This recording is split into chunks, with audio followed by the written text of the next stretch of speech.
Good morning, good afternoon, good evening to all of you who are connecting today to the third meeting of the informal working group for Leadership Dialogue 2 of Stockholm Plus 50.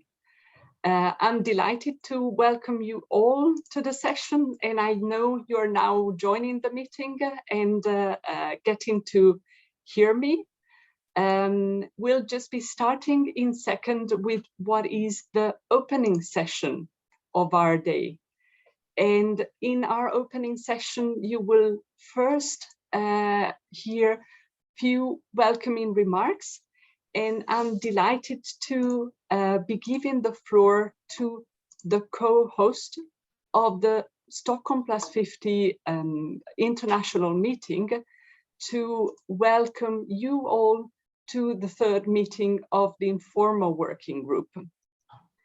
I'll be giving the floor first in the opening of the session to Ambassador Johanna Lesinger-Peitz from Sweden. Ambassador, I'm going to give you the floor now for an opening intervention of Leadership Dialogue 2, Informal Working Group Meeting 3. Ambassador, the floor is yours. Thank you so much, Elisa, and good morning, good afternoon, good evening to colleagues all around the world. I was thinking ahead of this informal working group that we are, I think in 2 weeks from now, we will actually have concluded the Leadership Dialogue 2 in Stockholm with our ministers, with our high-level representatives. And I think the work that has been done during the spring with the informal working group, with the preparatory meeting in New York, with the regional consultations, etc., has really contributed to the best possible scene setting to the Stockholm Plus 50 and to the moment when our leadership from civil society, from governments, from international organizations will meet in Stockholm on the very topic that we are to be discussing here today. And I think also at this point in time, and some of you have been joining the leadership dialogues throughout the week, so some of you will have heard me saying this before, but we are also at a point of time in the preparation and the journey towards Stockholm Plus 50 when it's that moment to, I think, reflect upon the preparations throughout the spring, what we have learned, what we have listened to from each other, and to take that and to bring that in to strong emerging messages and bold actions for recommendations. But doing so also, I think, remembering 1972 and the Stockholm Declaration, the Stockholm Principles, and how can we stay true to what actually was agreed already 50 years ago. If you have time, I would also encourage you to maybe look at the high-level speeches given by the time by the late Prime Minister Olof Palme and late Prime Minister Indira Gandhi, and read those speeches, which were highly relevant at the time, and unfortunately are also highly relevant today. Of course, the world around us have changed a lot. And I also wanted to give these opening remarks, I think, in the context of the expectations of Stockholm Plus 50 that was laid out in the concept note that was presented ahead of the New York meeting. And in the concept note, it speaks about the expectations that Stockholm will contribute to rebuild relationship of trust, accelerate system-wide actions, connect and build bridges across the agendas, and rethink conceptions and measures of well-being. And for this leadership dialogue too, on inclusive and sustainable recovery from pandemic-19, I think it embraces all of the topics and the work that the leadership and formal working groups have produced so far, I think is very much responding to those expectations. And the task, I think, for today will be to be even more move away from the general messaging, the general statements, to do, and I'm sure the co-hosts will ask, co-chairs will ask this of you too, to be precise, succinct, and focused in your interventions to help us to come with a strong input to Stockholm Plus 50, and therefore also be able to deliver a strong set of outcome emerging messages recommendations from Stockholm Plus 50. This week there has been many, I think, reports, presentations from science presented the last couple of days in the context of Stockholm Plus 50, in the context of commemorating 50 years of environmental multilateralism. The Stockholm Environment Institute and CEEW from India were able to present their report on unlocking for a better future, and they presented some very interesting keys on what is important in the sense of redefine the relationship between humans and nature, ensure prosperity that lasts for all, and invest in a better future. So maybe when you speak today, I would also encourage you to put your interventions in the context of what science is telling us that we need to do, in the context of where we are in the world on sustainable recovery, and on the expectations as laid out in the concept note. With that, I will hand over also, I think, to our able co-chairs for these dialogues, and also take the opportunity to thank the co-chairs, the governments they represent, for all of the hard work that they have been doing. And I think none of us could have done this journey during the spring without the very strong support from UNEP and all the colleagues here assisting us in the work. Thank you so much. Thank you very, very much for having reminded us and framed our conversation also in view of the process that we have gone through in the past months and the objective that we have ahead of us.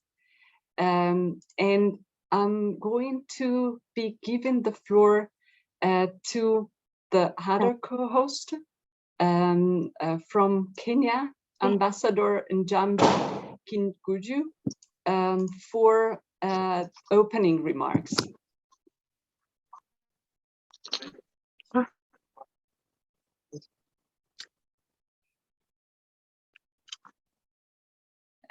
I'm checking whether our co-host from Kenya are hearing us. I think we see them on screen.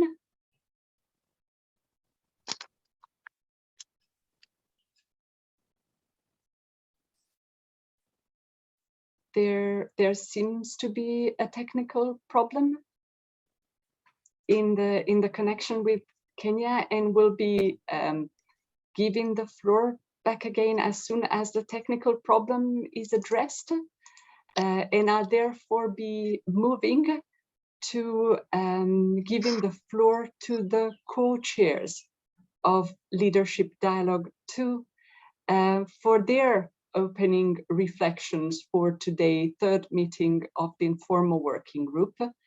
And I'll be giving the floor first to Ambassador Tritariat from Indonesia, who will be helping us by framing today's session. Ambassador, the floor is yours. Thank you very much, Elisa. The co-host, Ambassador Page, Ambassador Kinjungu, my fellow co-chair, Mr. Stefan Kentius, distinguished colleagues, very good evening from Jakarta. I'm very delighted to be here once again, getting ever closer to our main leadership dialogue in just weeks from now. Our fruitful discussions that have been taking place since early March are now culminating in our final informal working group.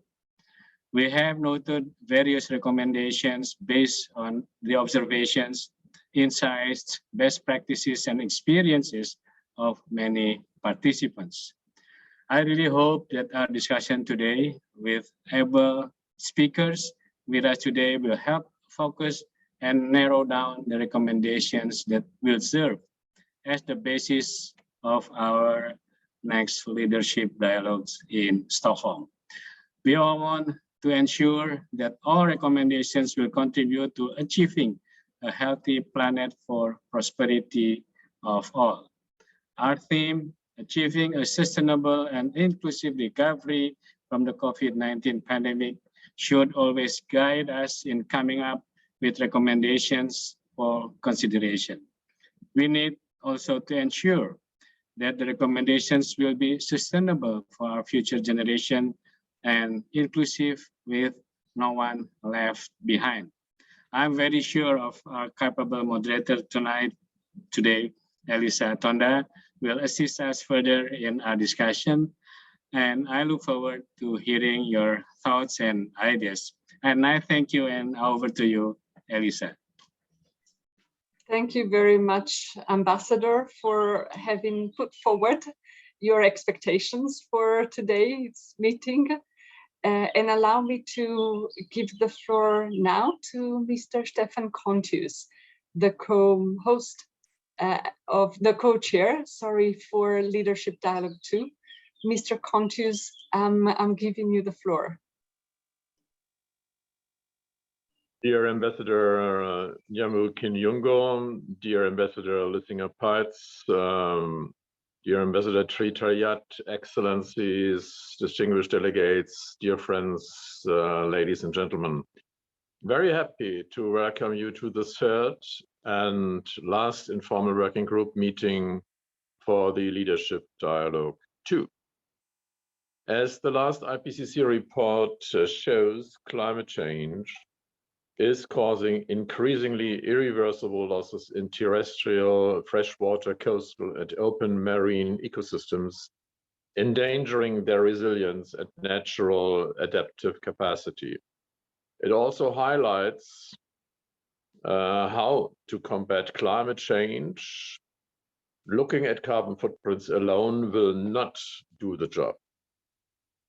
Material and water footprint have to also be taken into consideration if we want to truly achieve our climate and environment and sustainable development goals. With less than 2 weeks left to go to Stockholm +50, today we come together in order to provide a platform, and we will listen to your proposals and to your interventions.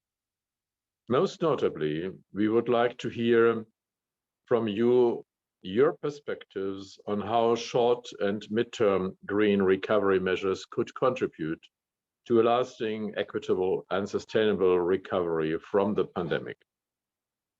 As described in the publicly available background paper, we believe it to be crucial to focus and target on those key economic sectors and value chains that require urgent attention and investment to secure a fair and job-rich green recovery. It is time we truly put nature in harmony with our economic activities in such a way that capital backs planet and people as well as prosperity. I'm looking forward to going through with you with the identified focus topics and key messages on recommended action. And with this, I would love to hand over to Elisa. Thank you. Thank you very much, Mr. Contius, for having set us for today's conversation. And without further ado, I'll actually be taking us directly into the focus of our conversation and open for us round one of our discussion that, as alluded in the intervention of the co-chairs, is bringing us directly to the core of accelerating the system-wide transformation of high-impact sector, such as food, energy, and manufacturing, as really one of the key elements, one of the key messages and recommendations that has emerged in the discussions from Leadership Dialogue 2 that has been focusing on a sustainable and inclusive recovery from the COVID-19 pandemic. And I'll just be taking few seconds to help us shape the discussion and to remind us some of the elements that had emerged in the earlier discussion prior to giving the floor to the participants. And I would like to remind that as a practice from our earlier exchanges, we would be welcoming if you could signal your intention to take the floor by indicating your name, surname, and affiliation in the chat box. And we will surely be doing all the best to make sure that everybody has an opportunity to intervene in the discussion. Likewise, you should please feel free to include your comments and your reflections also in the chat box, or send to us your written input on the issues being discussed, both all channels through which we will be receiving information, your verbal intervention, your messages in the chat box, as well as your written statements, will all be contributing into achieving the goals that were flagged earlier in the introductions from the co-chairs, of making sure that we're becoming more specific, more action-oriented, more focused, and more concrete in defining recommendations and messages that will be then tabled in the context of leadership dialogue to itself. And in this first round of discussion that is going to concentrate on system-wide transformation of high impact sector, we will be looking into some of the elements that we have heard in the earlier meetings of the informal working group and in the preparatory meetings. And specifically, we would be looking into recommendations that have emerged around a call to scale up the adoption of sustainable consumption and production practices, as well as resource efficiency and circular economy to reduce environmental footprint. We will be looking into options of developing and deploying innovative solutions, as well as catalyzing the shift to alternative, more sustainable and responsible business models.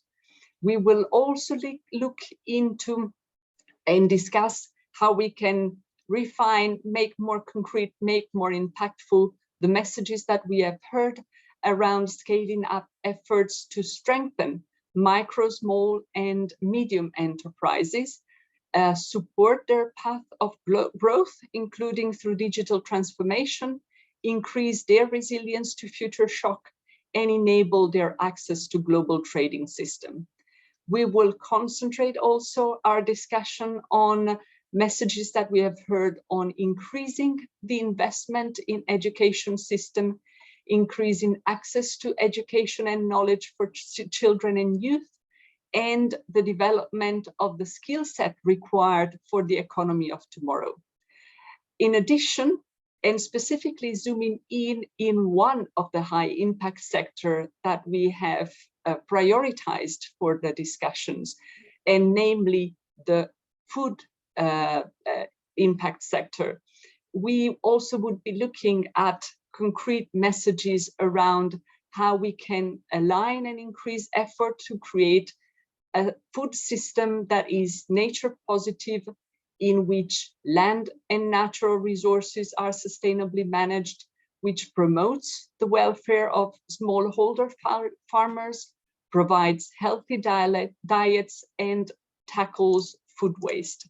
So we will kickstart our conversation around those messages. And if we could please make sure that we can see the experts on screen now, rather than a slide that I'm currently seeing. We would very much like to hear feedback around those recommendations that we have heard so far, and particularly as we have heard in earlier interventions, how can we make those recommendations more specific, more concrete, more action-oriented, and how we can make sure that these really embed a high level of support. And I'm going to first ask for feedback to Ms. Linda Gottfried. who is the principal researcher of the Council for Scientific and Industrial Research in South Africa. Linda, may I ask your feedback and your view on what are the discussions that we have heard so far? Yes, thank you very much. I'd like to reflect on this key message and its recommendations from my specific context, that of Africa. Africa pre-pandemic was already facing huge issues around energy, water, and food insecurity. 600 million people in sub-Saharan Africa are without access to electricity. There was an urgent need to address these major social issues and improve the quality of life for all Africans prior to the pandemic. But even more so now, as we face excessive levels of unemployment, poverty, and food insecurity. I was pleased to see in the concept note make reference to the urgent need to address sustainable consumption, both under and overconsumption. The reality is there can't be a blanket global approach to a post-COVID recovery. The global north is highly resource intensive, with high levels of production and consumption, and will need to reflect on its own strategy to break that cycle. Africa is a major supplier of resources into the global north. And yet at the same time, we have very little investment of our resources into our own stock building, for example, in roads, rail, housing, infrastructure. As a continent, we have to look at what our post-COVID recovery strategy should be in relation to our resources. Solving Africa's social challenges could be highly resource intensive if addressed through outdated linear approaches. There is an opportunity for Africa to solve these issues through more circular means. We should be leading the world in the adoption of renewable energy solutions so as to provide energy to all, and with it opportunities for growth, for improved education, etc. We should be scaling regenerative agriculture practices in combination with innovations such as precision agriculture and digital technologies to facilitate new business models in the sharing economy.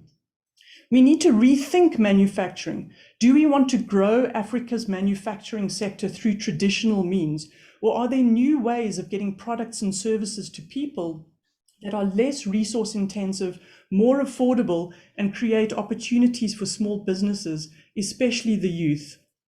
With that as context, I'm encouraged by the recommendations that have been put forward. I think they address the main points to accelerate a system-wide transformation of high-impact sectors. The next step is going to be to translate these recommendations into practical action plans at a country level to ensure clarity in roles and responsibilities for all spheres of government, for business, for civil society. Action plans that are specific, practical, and action-orientated. We can't leave the recommendations where they are now. I think we also need to reflect on why we haven't already implemented these recommendations. So what, for example, has stopped Africa from fast-tracking the adoption of renewable and regenerative solutions at scale? When there is so much to gain, only when we create transparency around these obstacles can we overcome them. Is there lock-in to current technologies? Are there vested interests, for example, in oil or coal? Have we not created the right incentives for circular businesses to thrive? Africa stands at a threshold in terms of which development path it's going to take: a linear, resource and carbon intensive path based on high levels of production and consumption, or a more circular, regenerative, less resource intensive path that can meet the needs of all in a more sustainable manner. The SDG spoke about leaving no one behind. My sense is that the gap between the global north and south is getting bigger, not smaller. These basic human issues must be addressed in Africa. Rethinking how we farm, what we eat, how we produce energy, how we manufacture, or how we deliver goods and services creates significant opportunities to create a more sustainable, low carbon and inclusive approach to development in Africa. And placing people at the center of that development path ensures that we remain ambitious in our objectives and that we commit to sustaining these actions well beyond a COVID recovery. Thank you very much. Thank you very much, Linda, for having brought your perspective and your experience in this conversation. I'm going now to move to Marcos Allegre, who is the director of the Centro de Ecoeficiencia y Responsabilidad Social, Grupo GEA. Marcos, I'm going to come to you with a same perspective and maybe a same push as the one I was bringing forward with Linda in terms of concreteness of recommendation. How can we make them concrete, action-oriented and specific? And maybe also how can we promote that these really sustain over time? Marcos, the floor is yours. Thank you very much, Elisa, and all the organizers for invitation of this meeting. My intervention is based in the context of Latin America and the Caribbean, the region where I live. So, accelerating the transformation of sectors such as food, energy, and manufacturing implies profound changes in governance models and the way we all relate to each other in our societies. One concrete major challenge is to move from sectoral-based institutional arrangements to more comprehensive institutional organizations. Also, to redesign the business with a life cycle thinking. Business are, in general, are looking only by themselves, but we need to introduce this life cycle thinking in the strategies, or in the public policies, and also in the business strategies to improve their environmental performance and also to increase their business capacity. I will talk about a critical sector for us, which are the small and medium-sized enterprise and informal sector, which I think we need to make more visible. The informal sector during the coronavirus pandemic, we have dramatically revealed that and proved that the informal sector is very, very big in many environments of our life, especially in SMEs. The informal sector could reach 70% of all the companies. So during the coronavirus, this was also the informal sector and SMEs showed that all their vulnerabilities, but also the capacity to adapt in this very difficult moment. So, but the issue, a problem with the informal sector and SMEs is that in the long run, everything is more expensive for SMEs working in the informal sector. For example, the rapid deterioration of the health of workers and their families in the home-based workshops. Access to credits where possible is more expensive. This is, for example, raising awareness, training, and involving microcredit banks in green credit lines for SMEs is vital. Government support program for business development, research, and innovation should incorporate circular economy approaches to stimulate their adoption at SMEs level. This creates a huge space for the involvement of academia. The research and development and innovation priorities of universities should be more clearly aligned with the priorities of SMEs. University and SMEs collaboration procedures, in many cases, need to be optimized.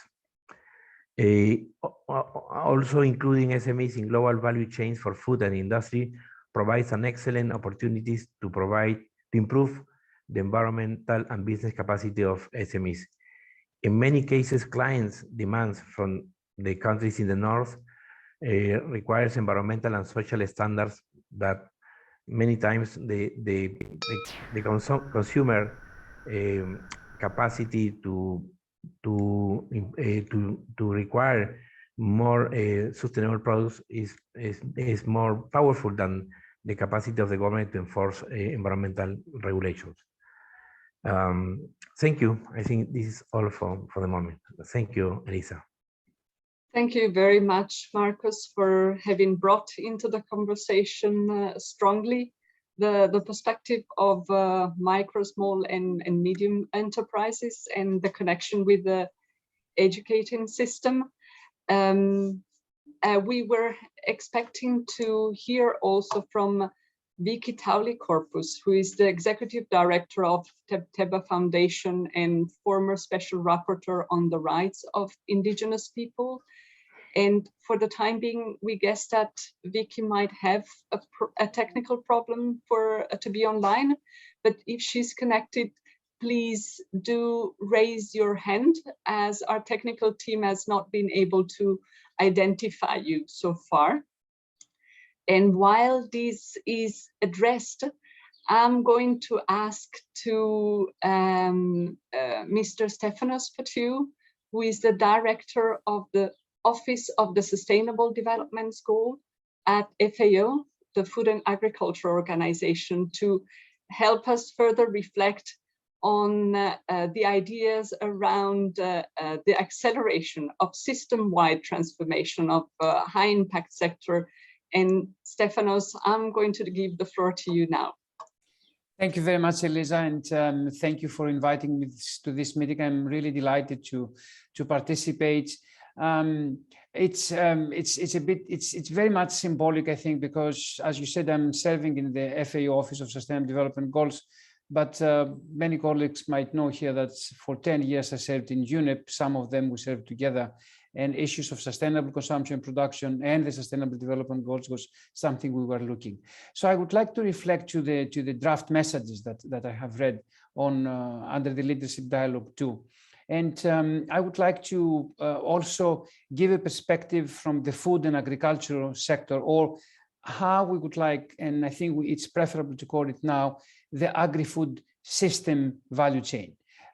Because one of the realizations that it's a recent one, and it's really based on the UN Food System Summit that happened last year, is that we should probably stop talking about agricultural development and talk about agri-food systems, which is a much more complex, but at the same time, a much more promising area to accelerate the 2030 agenda and the SDGs. My first message is that I think the message is towards the very right direction, and I was very pleased to see in this message some keywords like finance, investments, the private sector. And I must say that something that it's really very important is that the messages are addressed to specific recipients, to specific targets. So you have messages for the governments, for the finance sector, for the private sector. I think that it is extremely important to realize that these messages could be considered, at least for someone that comes from the environment point of view, as a minimum start if we do want to see change on the way our development system is progressing. And I would say that messages that we can consider necessary, absolutely necessary for the future of our planet. I had a kind of reflection for myself if the messages are also sufficient at the same time. And I think that no messaging that it's coming out of the UN process, all the messages are coming out of the UN process are necessary, but I think that they can become even more strong. And I would like to highlight 3 areas that I believe that the messages could become a little bit more affirmative, if you want. The one has to do with investment. And I saw the message on the financing institutions aligning their investments to nature positive and climate neutral development. I would say that probably we need to start advocating for a language that talks about conditionality of the investments. We know that some financial institutions, they already said, we are not going to fund any development project that it's not aligned with the Paris Agreement or with other international agendas. And I think this idea of conditionality, or at least on the public finance institutions, could start to being a little bit advocated more. Because the voluntary approach is extremely important, and it's with the voluntary approach that things will happen, but I don't know if it's enough. The second thing I would like to highlight is that when it comes to the accountability, which is another message, of course, the private sector needs to become more accountable, but I'm wondering if this could be pushed by some additional regulatory framework by the government. So I think that the voluntary accountability could be matched with a regulation. It's something that our old boss, Elisa Arab-Kobala, used to say, the carrot and the sticks. And my third message would be that when it comes to the agri-food sector, we need to understand and the agri-food systems, we need to understand that they are operating under an environment of a very big uncertainty. And I think that this uncertainty should be taken into account when we plan the way forward for the acceleration of the 2030 agenda. Thank you very much. Thank you very much, Stefanos. And prior to giving the floor to the reaction from Dominic Vogray, I'm just reminding that we're soon going to take interventions from all the participants.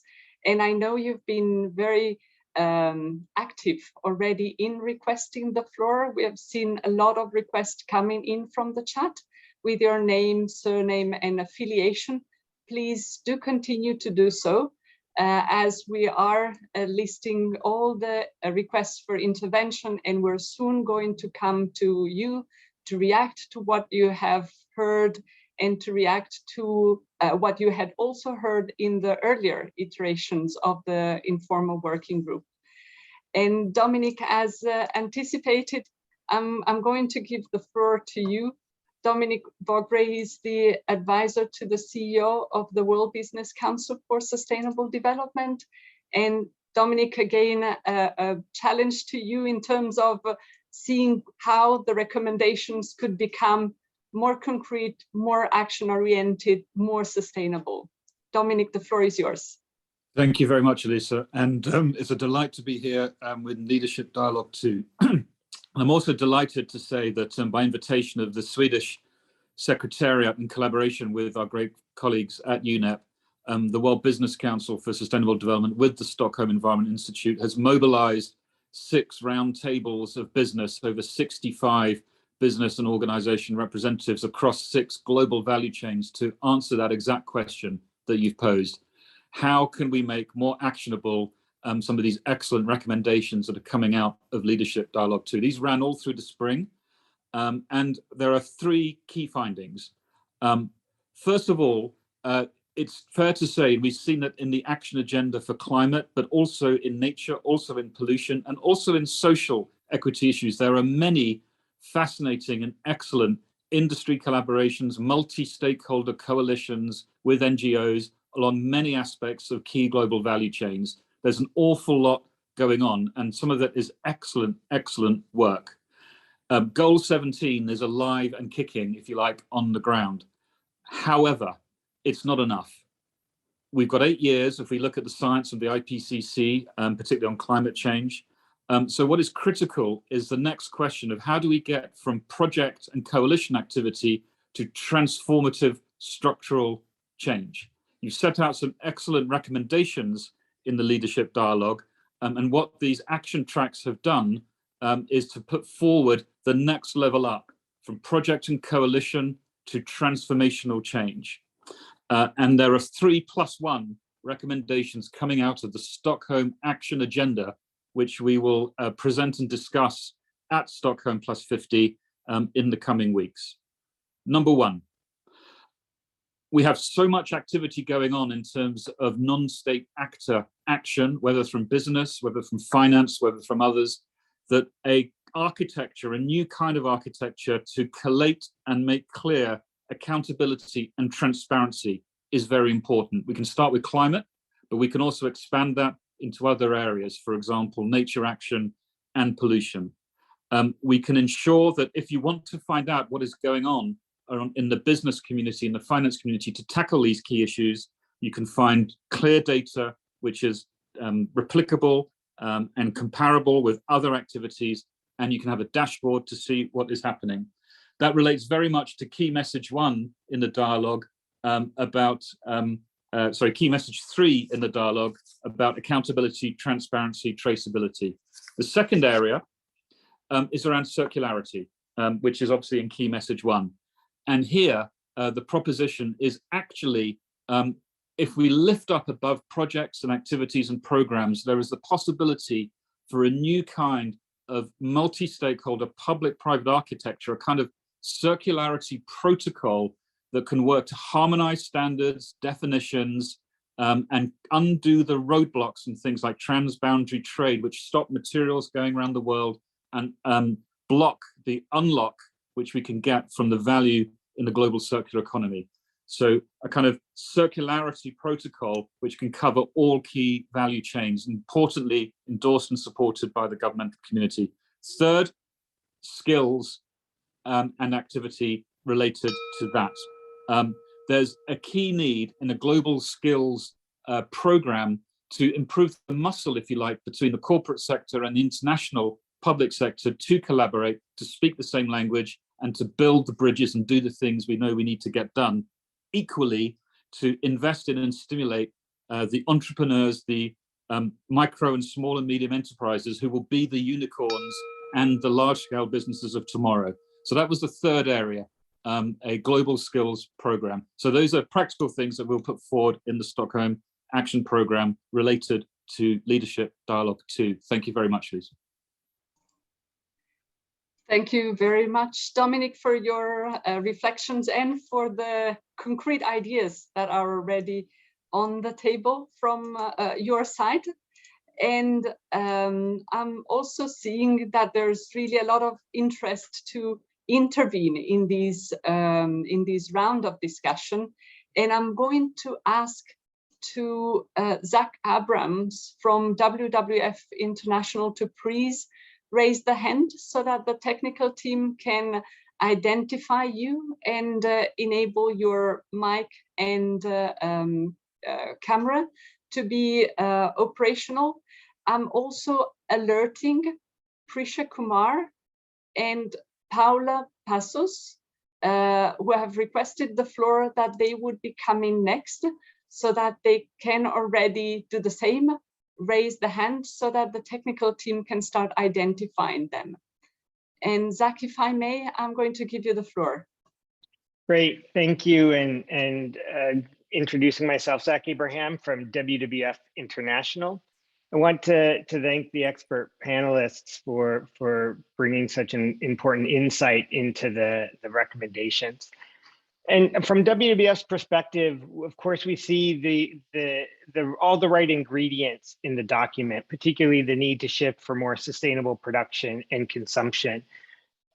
But the clarity on how is where I think we need to begin drilling into more and more, because I think everybody agrees that these shifts need to happen, but we're still a little bit dancing around how to make these shifts. And these are very intensely political discussions that we need to begin to unpack. And one of the things that I think will be essential to making that shift to sustainable production and consumption, as well as more circular economies, are the elimination of perverse subsidies that incentivize harmful energy and agricultural practices. Until we can start rewarding nature positive practices with positive subsidies that accelerate progress, it's going to be very difficult to make this just transition. And another point that I think is really important, the document uses terms like recovery and sustainability a lot. But even before COVID, these systems were not sustainable, particularly for the most vulnerable populations. So we need to go beyond recovery and we need to leave the old system behind and build more equitable and frankly, more logical systems. And so just the final piece, the way we're going to solve this problem is by working together to treat environmental crises as humanitarian crises and vice versa. We can no longer look at these as linear challenges. We need to address them in a collaborative manner. Thank you. Thank you very, very much, Zach, for bringing your perspective in and stressing the importance of collaboration. I'm going to give the floor to Prisha Kumar. I'm guessing our technical team has identified. Yes, Prisha, please, the floor is yours. Thank you for the floor, Madam Chair. Dear Madam, Excellencies and distinguished participants, I am Prisha Kumar from India, speaking on behalf of the Children and Youth Major Group to UNEP and Stockholm Plus 50 Youth Working Group. As this is the last informal working group before Stockholm Plus 50, I take this opportunity to thank you for making space for youth at the informal working groups. And I want to highlight the historic interventions of more than 5 youth delegates at the Stockholm Plus 50 pre-meeting on 28th of March. The pandemic has taken a disproportionate toll on young people in fields of education, employment, and mental health, especially in the global south. This reflects the fragility of progress on intergenerational equity and regional disparity. For a sustainable and inclusive recovery from COVID-19 pandemic, it is important to build capacity and reskill young people in green jobs and relevant skills. Secondly, for a sustainable future, one which is inclusive, it is essential to support and fund innovative projects and research initiatives which promote sustainable development, especially those by youth from Global South. We urge for proper and swift establishment of renewable energy infrastructure to reduce dependency on fossil fuels for energy needs. This effort should be at par with the fast-growing global energy requirements attributed to promotion of electricity-based goods like EVs, etc., as green substitute. There is also a need to support developing countries in this transition. Drawing attention to the youth policy paper, which includes 34 policy proposals by global youth on around the 3 leadership dialogues available on UNEP's website, and the UNEP We Want report launched by the major groups and stakeholders at UNEP at 50. We call upon Stockholm Plus 50 to heed to the recommendations of the report. We must use this disruption in value chains and various other sectors caused by COVID-19 pandemic as an opportunity to build back more sustainable and more equitable with a conscious focus on a healthy environment. Thank you for the floor, Madam Chair. Thank you very much, Prisha, for your intervention and for having stayed so perfectly in the time of your intervention. As anticipated, I'm going to give the floor now to Paula Passos, but prior to doing so, I want to alert the next intervention, the next participants who will come on the floor so that they can please raise their hands to enable the technical team to identify them. So we will next be giving the floor to Luc Levin, Saller, Klaas Westerberg, and Emmy Shitara. Please be so kind, raise your hands so that the technical team would be able to identify you and give you the floor. And I'm now going to give the floor to Paula for the next intervention. Paula Passos. Thanks for the floor.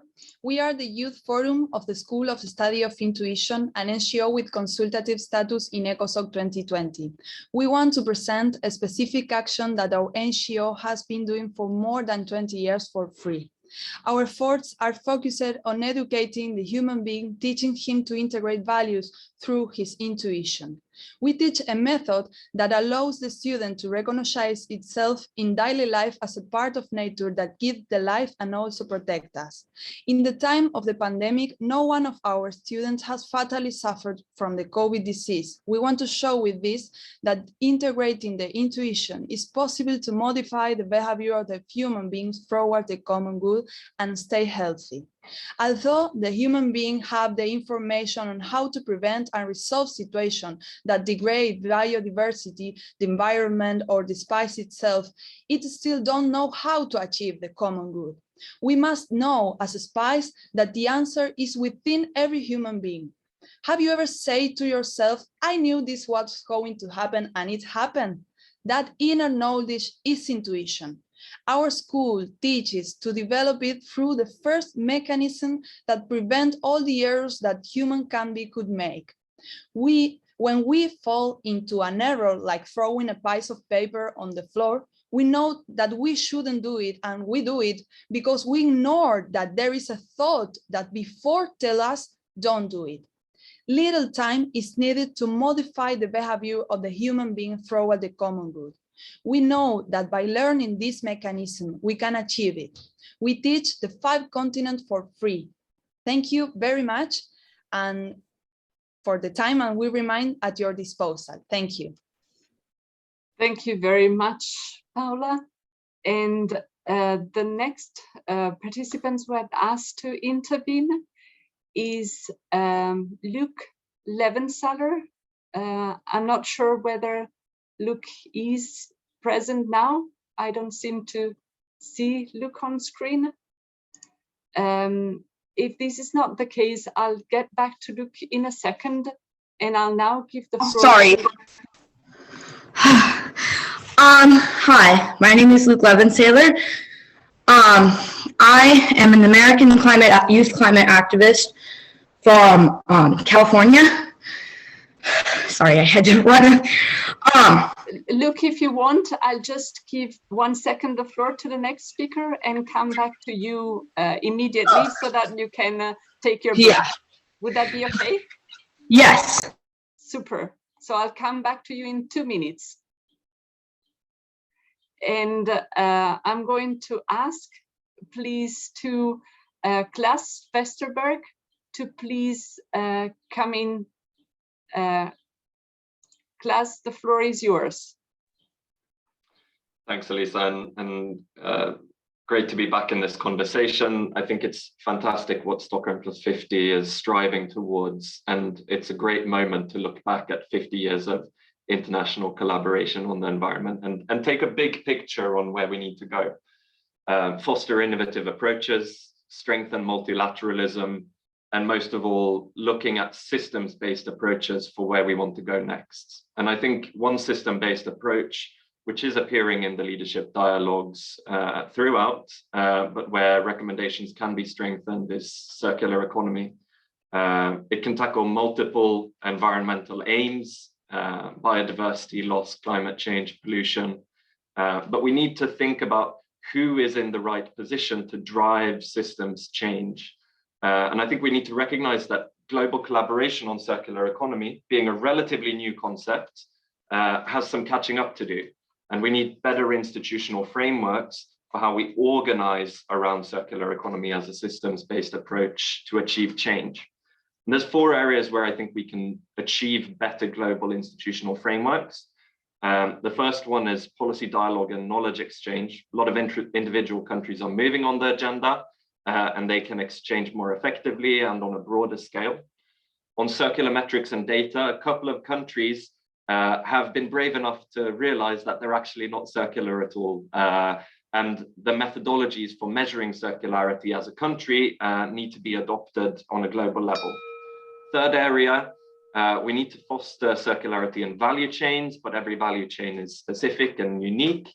But there are some things that apply throughout on circularity. Design can really tackle a lot of the issues, and we need to apply design principles throughout in value chain specific initiatives. And then the fourth one is to mobilize finance. And it's really key that we can get the money to the right place, but circular economy is currently underfinanced, especially higher activities like repair and remanufacturing. Who should do this? I think there's lots of good platforms that exist that can do this, and some consolidation would be required. But hope that Stockholm Plus 50 and political commitment can achieve that. Thanks. Thank you very much, Klaas, and for having brought forward for concrete recommendations for action on the agenda of circularity.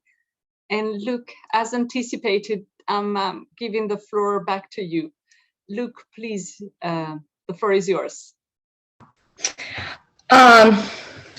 I would like to talk about green energy and green recovery in the American West, and why not only is it profitable, but it is absolutely necessary.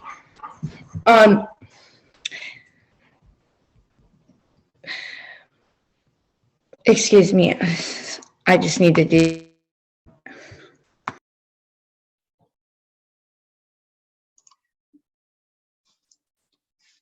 As we're waiting for. I'm sorry. Oh, that was unprofessional. Every fall, there are massive wildfires in California, Oregon, Washington, Nevada, and it makes everybody who lives there afraid of their house being burnt down. And all of that it's not happening for some good purpose. All of that fear and sadness and loss when forests and places you know and love are burnt to ashes, that's only happening because certain individuals in the fossil fuel industry, which our government, especially under the former administration, subsidized with trillions of dollars. And then they complain about about not having enough GDP to pursue ambitious targets like the Green New Deal, and basically saying a 2-degree world is good enough. Yet they spent trillions of dollars subsidizing fossil fuels. And we, as humans, we need to do something about that. The area that we live in has the perfect opportunities for solar energy, wind energy, tidal energy, and geothermal energy. Yet the people in power are still not doing enough. So we youth, because this is our future, that our government and the companies that make money off of fossil fuels and other ecocidal industries, we demand that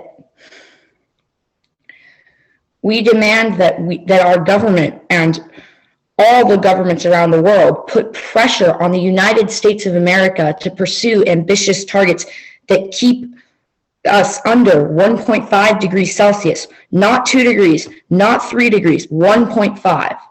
Thank you. Thank you very much, Luke, for being part of this conversation. Well heard. Thank you very much. Very well done. And while thanking you, I'm going to move to Emi Chitara for the next intervention. Hello. Thank you, Elisa, for this opportunity. Can you hear me? Loud I'm and Emi. clear. Thank you so much. I'm Emi Shitara from Japan Brand Communication and Service for United Planet in United States. And I'm engaged SDGs and glad to come back to such a global discussion as remembering my participation 10 years ago as a team member of Earth Summit 2012 Japan, which led SDGs multi-stakeholder volunteer actions in Tokyo, collaborate with UN office and leaders in Tokyo, and also attended for Rio Plus 20 UN Conference on Sustainable Development. Today, I'd like to point out our remaining issues after setting SDGs shortly. Number 1, educate more leadership skills even in ICT education. Developing local leadership function is essential for achieving SDGs in real. I was invited to Girls in ICT event by ITU last month as a speaker and told the basic of leadership skills to girls in Asia as a project team leader and volunteer organizer of Harvard Business School Online Tokyo chapter. Number 2, protect women and gender minority leaders. Women leaders and gender minority leaders have much challenges, not only for advocacy, leading, but also surviving. The human rights are not well saved and the same will burn out. This is not developed and solved yet since this 10 years. We need more support with finance, investment, and mentorship for women and minority leaders. Number 3, we need to reimagine the SDGs 17 partnerships and cooperation, which is actually useful for Leave No One Left Behind. After 10 years, SDGs become familiar with large companies and institutions, universities. However, still remains challenges for including small companies and individuals which need salvation indeed. Number 4, consider health including mental health in pandemic, as well as consider developing social capitals, especially for youth and women. Under pandemic, some people with limited access to social capital and networks cannot help but committing suicide with deep distress and depression. We need more care culture for those who are suffering the after effects of the pandemic and continuous mental health care. Thank you for your kind attention. Thank you very much, Emi. And we would want to start pivoting towards the second round of our conversation, but not before having very much thanked the experts and the participants for the excellent interventions and the excellent framings and recommendations that they have made so far on how to strengthen the discussion around Leadership Dialogue 2. I'm going to quickly move to the second round. And I will be doing so just by giving a little bit of context on that round. And I see a physical hand up from Dominic. Dominic, you would want to come in?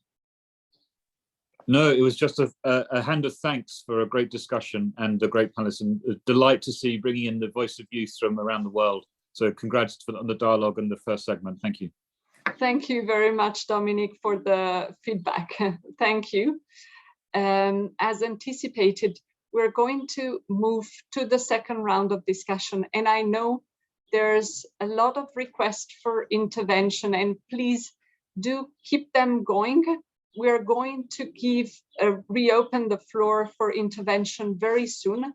So all your requests are being noted, and we will be giving the floor to you very, very soon.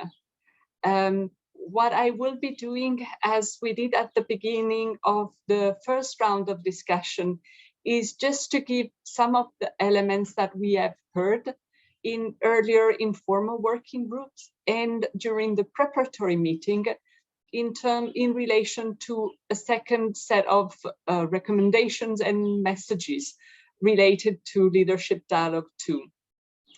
And we have heard that recommendations that are aimed at keeping that system-wide transformation of high impact sector should be recommendations that also address poverty, that also address inequality, and that are also conducive to sustainable development. And some of the elements and recommendations that are part of this message were also already alluded to in the discussion of the earlier round. And these are looking into making sure that the investments are aligned with global climate and biodiversity priorities. And in the investment, we're also considering the measures, the stimulus measures, as well as the blended sources of capital.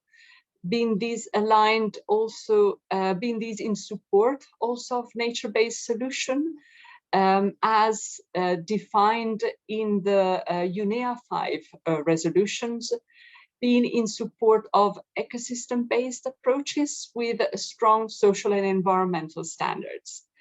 A call that we have heard in earlier discussions related to Leadership Dialogue 2 is to urgently increase the accountability on progress achieved in the transformation of high impact sector using digital transparency and other tools, is around embedding sustainability requirement in all public procurements as key drivers and shapers of market economies.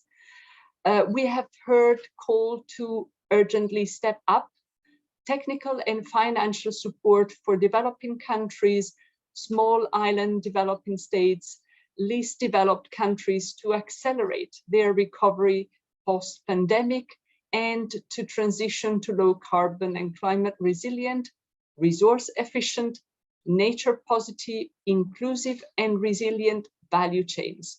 We've also heard call to integrate social, environmental and policy innovation that enhance value and increase environmental protection and human well-being, as well as that increase the strength of the social fabric and safety net. We've also heard recommendations that are pointing to increasing efforts in ensuring inclusive leadership with gender parity across institutional spaces and gender mainstreaming in policies across all sectors. We've also heard that the efforts should also ensure the engagement of youth, of rural communities, of indigenous peoples and local communities, all key actors in the transformation of high impact sector. And if we could please remove the slide so that we can now move to the discussion and the engagement of the experts in this round of discussion, and as said, then move again to interventions from all participants. I'm going to give the floor for the very first intervention to Ms. Sharon Barrow, Secretary General of the International Trade Union Confederation. Ms. Barrow, the floor is yours. Thank you. Well, financing the transition, what we would call financing the just transition, is absolutely essential, and it will come from a variety of sources. Your presentation described some of them. What we would say is that we first of all have to look at the nature of the government itself and look at whether the ambition is adequate to meet the test of not just net zero, but more than half the job by 2030. And indeed, we are at the point where if we don't scale up rapidly, if we don't acknowledge we're running out of time, then any dream of sticking to 1.5 is just that, a dream. So if we're going to make the time frame and the scale of action possible, then for us, for working people, you need several things. You need, first of all, a commitment to just transition. Because if working people can't see that they have a security for the future, and that means jobs, decent work with rights, and indeed, of course, social protection, then we aren't serious about making sure that people and planet are at the heart of our policy settings. For just transition measures, they're not hard. It means for older workers that you actually make sure they have secure pensions. On the if they're younger workers, then you have income support for both reskilling, redeployment, and the period of work of time when they're not in work, where those things are happening. And for communities, it means community renewal. But it also means social dialogue and you making sure unions are at the table with corporations, or where it involves tripartite agreements to make sure that we're exiting from fossil fuels with government. In regard to financing, then you touched on three areas. One is, of course, public infrastructure investment. The other is procurement, and the other is solidarity.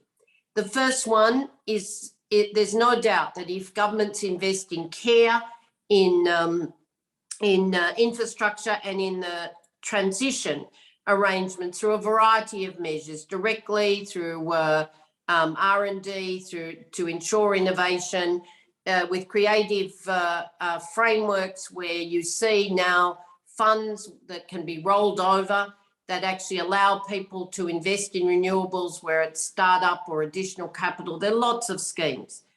Or in fact, just de-risking projects. The second is funding the just transition measures and making sure people are looked after and supporting companies where that's appropriate, and driving the change through their own public procurement demands. The other one is funding cities, because that's where you have to do the bulk of the work. 45% of emissions in cities, the heart and centre of indeed just demand and supply, so also supporting hinterland production in all sectors, absolutely essential. And finally, it actually requires us to think about how we legislate. Because if governments don't use their power of legislation, right now, the energy spikes, if you regulated distributors and of energy, utilities as we used to, then you could manage price and you could manage profit take. But we've got to have the will to do so. That requires all actors to sit at the heart of what we would call the demand for a just transition. Ms. Barrow, very, very thankful for your intervention.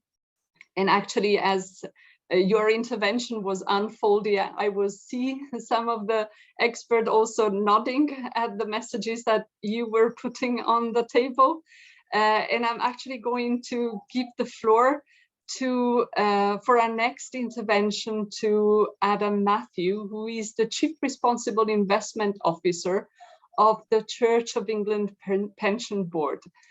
Adam, the floor is yours with your recommendation on how the messages that are currently on the table can become more concrete, more impactful, and also more sustainable. Adam, the floor is yours. Thank you very much, Elisa, and thank you very much for inviting me to address you. I mean, starting point, finance and investors is a broad term for many aspects of the finance system, and I would encourage a recognition that there's aspects of it that are defined by the long-term interests of addressing all of the challenges that's set out in this paper, and in particular the world's pension funds. Other parts of the finance system are incentivized to work in the short term and will not be natural allies in some of this agenda. They will need to be instructed by those that own them, those that use them to invest their funds, and those are the asset owners. So I would venture that it would be helpful to sort of further define some aspects of the definitions there to ensure that we're identifying that long-term interest, that willingness to have patient capital that invests in the interests of people that are ultimately many hundreds of millions of people that will be retiring and need a world to retire into, and don't want their investments to destroy that world and impact the poorest, impact the environment. So I think some sort of way of potentially sort of reflecting that alignment of need would be helpful. I'm very supportive of the range of measures that are outlined. I mean, it's a good document, but I would underline that we really do need to get practical and very much involved in addressing the systemic challenges that we see to our ability to invest over the long term. Many of them addressed in terms of at the high level that the document outlines, but really the partnerships that we need to form, we're only just discovering how to do that, if I'm being totally honest, as investors. We're doing that with UNEP, and credit to UNEP for seeing that, but on the issue of waste and tailings dams from mine sites, I think we're demonstrating how working collaboratively, you are able to drive global standards across the world ahead of where government regulation can be, and require companies to operate to standards, because ultimately we are owners of them, and we are using the levers available to us to ensure that A, that a standard exists, and B, then that there's an adoption of that. But you then need the independent monitoring, tracking, verification that's being applied, and ensuring that we have those structures which don't really exist, do need to be built into how we're going to actually evidence changes happening. So I'd venture that on each strategic issue, there's clarity around the independent tracking that change is happening on the ground in particular areas and jurisdictions. I would also underline the way that there needs to be that ability to ensure that global standards can be driven on these issues, integrated, supported by investors, encouraged into the companies and industries and sectors that they own, and then that there's a very clear dialogue with government so that they can be introduced into legislation and reinforced through regulation. And I think there's a really important bridging role to be played there as well. We are very worried. I've just come from a roundtable with the mining industry, with companies that use batteries. Quite frankly, if we think that batteries are going to play the role in the low carbon transition that's envisaged by all of the scenarios for 1.5 degrees, then we need to get real of where those minerals that provide the batteries are going to come from. And quite frankly, there's a mismatch between demand and the ability to supply it. And there needs to be a much more joined up approach of looking through the value chain of how you can do that. Investors are invested through that value chain and will need to provide the capital to it. So I think there's a key role to be played there. Lastly, I'm just going to say that investing in supporting emerging economies is critical. I feel that we're at the beginning again of the partnerships that pension funds need to form with public funding on the table to be able to really drive that. And we strongly support the just transition, and I identify myself with a number of the comments that the previous speaker made to ensure that the workforces and communities are looked after. Thank you. Thank you very much, Adam, for this perspective. And let me move to the next intervention. And I'm going to give the floor to Yunus Arikan, From ICLEI, Yunus is the head of global policy and advocacy. Yunus, the floor is yours. Thank you, Elisa. It's a great pleasure to join, and thanks for all the participants. I'm representing a network of local and regional governments, cities, towns, and regions across the world. We have a membership of more than 2,500. And I was particularly excited when I joined as a panelist when Sharon was mentioning about the power of cities. That was exactly a segue for my intervention. So I'll just comment on that. But before that, I was part of the third working group on governance. I joined the first round. I couldn't join the other ones. So this is the first time I'm joining here. Obviously, having a Stockholm plus 50 is a challenge. 50 years ago, there was no conventions, no technologies, no institutions. And it was a remarkable starting point. It was almost a revolution in the Cold War. Having the same impact in 2 weeks later with a preparatory phase of 3 months, I'm not sure whether we will achieve it, but it's worthwhile to try it. In that sense, if we look at the critical, let's say, the missing point in the documents, both in COVID and the rest is, I feel, governance. 50 years ago, the local and regional governments was not in the same way that we were living here. There was not an urban world as we have seen here. During COVID, we have seen the value of neighborhood, the value of local solidarity, the value of public service, public space, the value of the access to governance institutions. And the local and regional governments are the best ones to perform these duties. And unfortunately, the current documents here almost terribly is missing this reality. There's literally no mention about the fact that we're living in an urban world. Therefore, I would suggest, if we want to really make a change, this process should seize the opportunity that we are in addressing an urban world. In that regard, the UN system is also advancing significantly. We know in Stockholm, after Stockholm 4 years later, there was Vancouver. It was a habitat agenda. But at these moments, it was considered as only a housing process. Luckily, in 2015 onwards, we have merged Millennium Development Goals, a local agenda 21, an urban agenda, but now we have to take it to a next level. This is multi-level collaboration. No city, no region, no government can do this alone. That's just a reality. It's not just a responsibility of a mayor. But if we do not revise our institutions, if we do not acknowledge that there is a need for a fair share of public authorities, public responsibilities, public budgets, and transparency accountability, then we believe ministers, presidents, and mayors will be much better to serve to their communities. And that's the purpose of why they're elected and why they're occupying these positions. In that regard, I think one of the key things that this process could evolve, because there will, we don't know whether we will join Stockholm plus 100 or how many times later we will have such a conference, but there's regular UN processes. And I think that's the impact. This meeting should emphasize the need for convergence and coordination. In that regard, maybe this process could more make reference about what will happen with this our common agenda, in the sense that the UN Secretary General is trying to create a new way of work under the UN system. This year, we have for the first time seeing that G7 is convening Sustainable Urbanization Ministerial. Probably in Sharm el-Sheikh, we will have for the first time Climate and Urbanization Ministerial. So these are unique opportunities that we could make a benefit of it. And unfortunately, as of today, in the leadership dialogues, on the day of 2nd of June, we are still not sure whether there will be a mayor, there will be a governor who would raise this issue just like the way I did. So I would hope that in this last round of meetings, we could make an alarm bell, and to bring this Stockholm plus 50 process also make the gap fulfilled and make sure that there is an urban world reality being addressed. I see Ambassador Nasser has mentioned this in his remarks, but it is not reflected into the final documents. So I thank you for this opportunity. I was a bit critical, but I think for the good. So thank you very much, Elisa. Thank you very much, Yunus. And this is exactly how we're going to take your recommendation as a way to move to the next intervention. The next intervention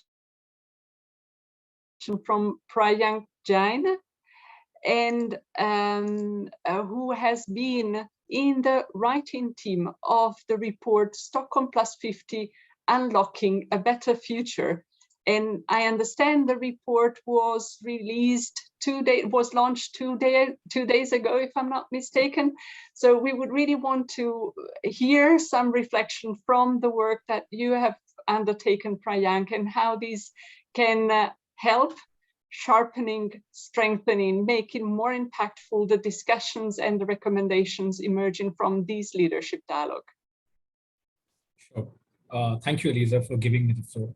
Hello to all panelists. First of all, on behalf of the Stockholm Environment Institute and the Council on Energy, Environment and Water, who co-authored this report for Stockholm Plus 50, I would like to say that I'm very pleased to note that all the suggestions and interventions that have come in this round and the previous round strongly resonate with what we have found in the report and what we've recommended.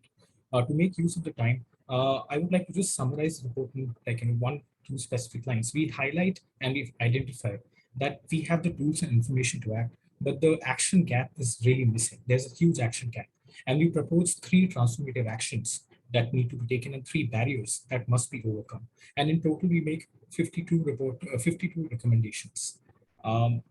I do not want to just address, as per looking at the theme of this discussion, the challenges that contribute to inequality and poverty today, but the triggers that will push nations and millions into poverty and further down the line of sustainable development. I'm referring to chronic shocks of supply chain risks, conflict, the sovereign debt crisis, climate hazards, resource shortage, agri-food systems, as Mr. Fortley mentioned, and lost livelihoods because of the transition that may be inequitable, but also the failure to cash upon the opportunities that the new green economy faces. So in that context, the report focuses on 4 key themes, I would say, that are relevant for the purpose of this discussion. One is accountability of governments and non-state actors, including companies. Second, the role of governments in pushing private finance and capital flows towards sustainability, but also at the scale and pace required to meet the demands of the green energy transition. And thirdly, sustainable lifestyles. How can we uniform or have a clear definition of what sustainability means, given that we have different standards for the global south and north, and look at production and consumption from a more systemic perspective. In that context, one of the key shifts that we have proposed is investing in a better future. There's a paradoxical situation right now of massive amount of capital ready for sustainable investments, but huge funding gaps in low-income countries. And I'm not just referring to climate finance pledges, but also investment gaps, because the risk of perceived investment in green energy technologies, in low cost and healthy livelihoods, agriculture, medicine is very high in investing in green energy in global south. So looking at that, some key specific recommendations from the report. Firstly, we need to reduce the risk to sustainability and increase the risk to unsustainability. The perceived risk of lending portfolios that I just mentioned. To overcome this barrier, we need to pool risks across countries and de-risk them through a common fund. And this will require a major restructuring of political will of the Bretton Woods institutions, because right now the portfolios are very country specific. So we cannot account for global risks that all countries face, but not at the same time. Similarly, these multi-hedging platforms can reduce the cost of capital and crowd in more private and institutional investments in developing countries, which offer the biggest opportunities and the need for the coming green transition that we're looking at. Technology is a very important issue, and it is not surprised that technology transfers have not worked. There's a huge technology gap, and thus we need to co-develop technology and have a new paradigm of co-development. At the same time, on accountability, something that Mr. Matthews also mentioned in his intervention, we need to get hard on data and include non-state government actors in tracking progress. It cannot just be the act of the work of UN secretariats to do so, because we have to now track the developments and the activities of nations and companies and stakeholders, given that net zero has already been announced. Likewise, we need to make better supply chains and invest in creating prospects for new jobs and skills. One thing that I want to particularly mention from the report is that there is a strong need to move beyond GDP as a measure of prosperity and look at how can we price consumption-related resource footprint. So with this, I'm very glad to have this opportunity, and I am also pleased that these recommendations resonate with what's being said. All the best, and thank you. Thank you very, very much, Priyank, for these highlights from the report.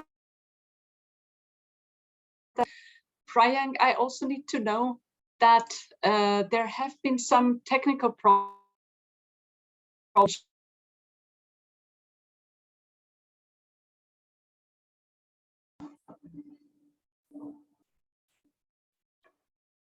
Hello, Priyank.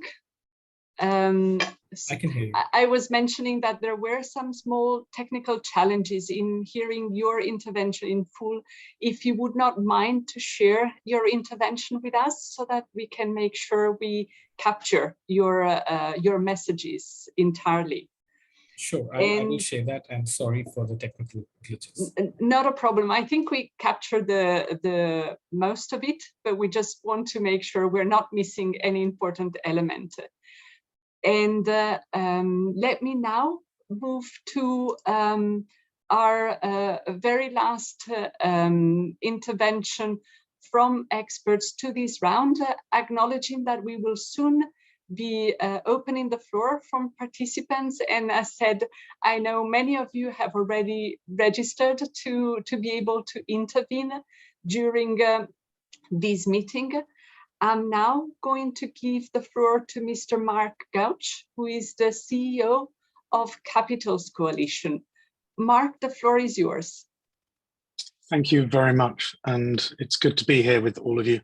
It's great to see the amount of energy and enthusiasm in the chat as well. And just building on what Priyank just said about reforming GDP, that's exactly what we're trying to think about. What is the value that is being created? The first intervention that we would suggest here, and this comes from leading businesses who are asking now for mandatory requirements that they have to, for business, finance, and governments, to assess and disclose their impacts and their dependencies on all capitals. So that's nature, that's people, that's society, and that's the produced capital as well, which is finance. And that's an ask that's coming from business. And they're saying to governments, please enforce this. So mandatory requirements to assess and disclose those impacts and dependencies across all of the capitals. The second one, and this is building on what Luke said, and I'm afraid I can't do it as well as Luke did, but Luke was talking about subsidies. We've recently released a report through Business for Nature highlighting the $1.8 trillion worth of environmental harmful subsidies that are in the system at the moment through a meta study. That is perverse when we're all here trying to do good if the system is not allowing that. We have not set up the incentive system to support that. Those subsidies need to be reformed and they need to be creating positive mechanisms, not negative ones, towards the way that we look at the environment and people. There's two things I wanted to raise around obstacles. The first of these is one of the biggest challenges we see at the moment is the flow of information. That actually there's lots of information. All of these organizations on here are creating plenty of studies. We're doing lots of work in positive ways, but why is that not coming together? It's not coming together because that information is not flowing between the different actors involved. It's not flowing from the trade unions to the governments. It's not flowing from the businesses through to the people. It's all of this information is held in different ways. There is possibilities now with the third point here that you were talking about the digitalization and the green technologies. There's new work going on this. We're just in fact bringing together the EDM Council, which does that with a lot of the big businesses, Microsoft and others, with a lot of the people that are innovating in this space. And we need to start now thinking about digitalizing this information to make sure we can get it to the people that it's actually affecting and it doesn't just sit in silos. So digitalization is key. The second bit is how do we make that information useful and relevant as well? Not that at the moment, most of the information we have is actually about measurements. There's 1,000 new jobs. There's 1,000 tons of carbon. There's 1,000 cubic meters of water. That actually doesn't mean very much unless we have context. So what we need to do, and we're calling here, is that we need a commission set up to make it clear what that value is. So we have consistent rules around what value is, how we convert that measurement into something useful. And also we are already within our community bringing those together that have got those value factors so that they can share them in an open access database for everyone around the world. That actually it's not just held in the hands of a few, it's actually accessible by those that are actually impacted by this and those that depend upon nature and people.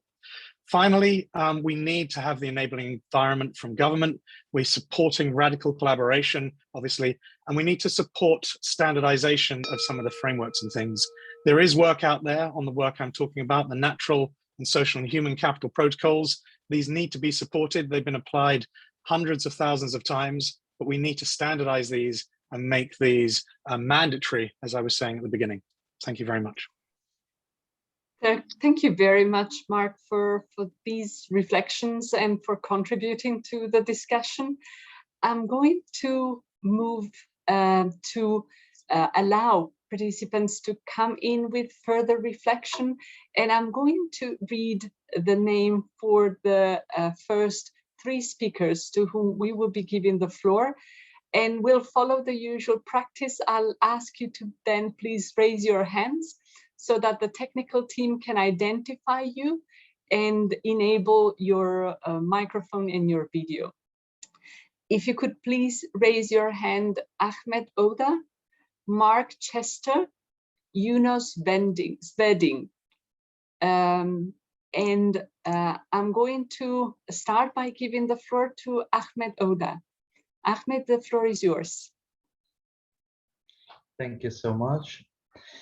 Dear Madam Chair, Member States, and distinguished participant, I am Ahmed Oda from Palestine. I am speaking on behalf of the Children and Youth Major Group, UNEP, and I am a youth task force of Stockholm +50.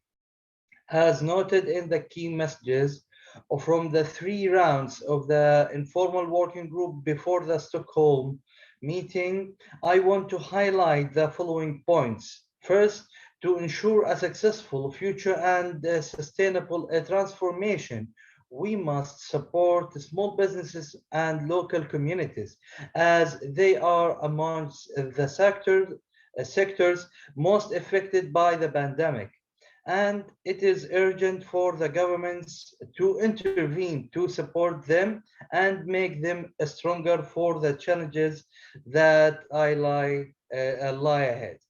We need to assist and partner with the developing country in preserving and rebuilding their economy, trade system, health, and energy infrastructure. As they are more adversely affected by the pandemic and subsequent distributions.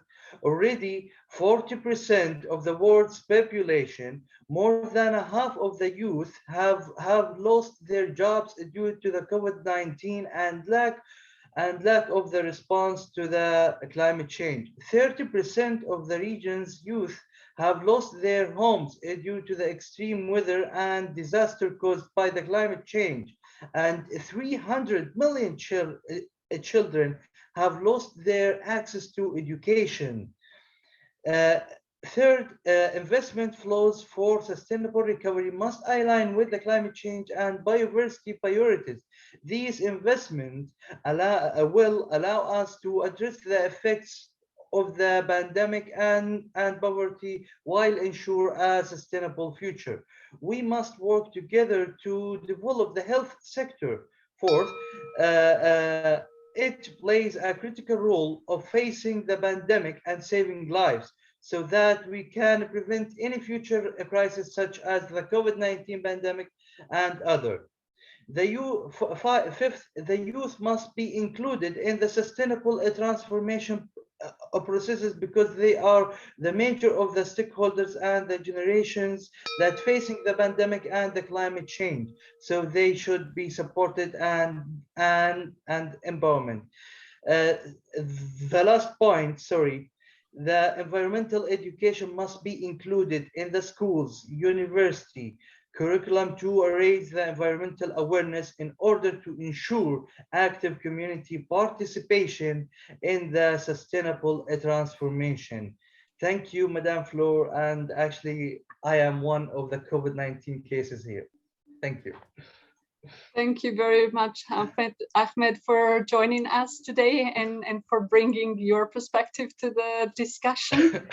And please do recover. And allow me to give the floor to Mark Chester. Mark, the floor is yours. Thank you, Madam Chair. Thank you very much. And I will be representing also the UNEP MGCY Major Group for Youth and Children for this conversation.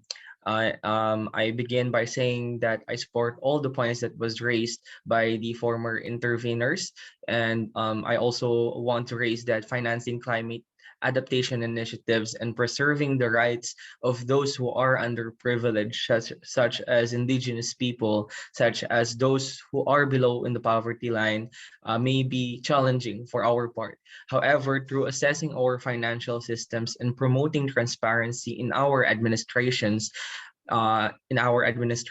agencies, and governments, we can maximize the finances readily available for the accomplishment of the Sustainable Development Goals.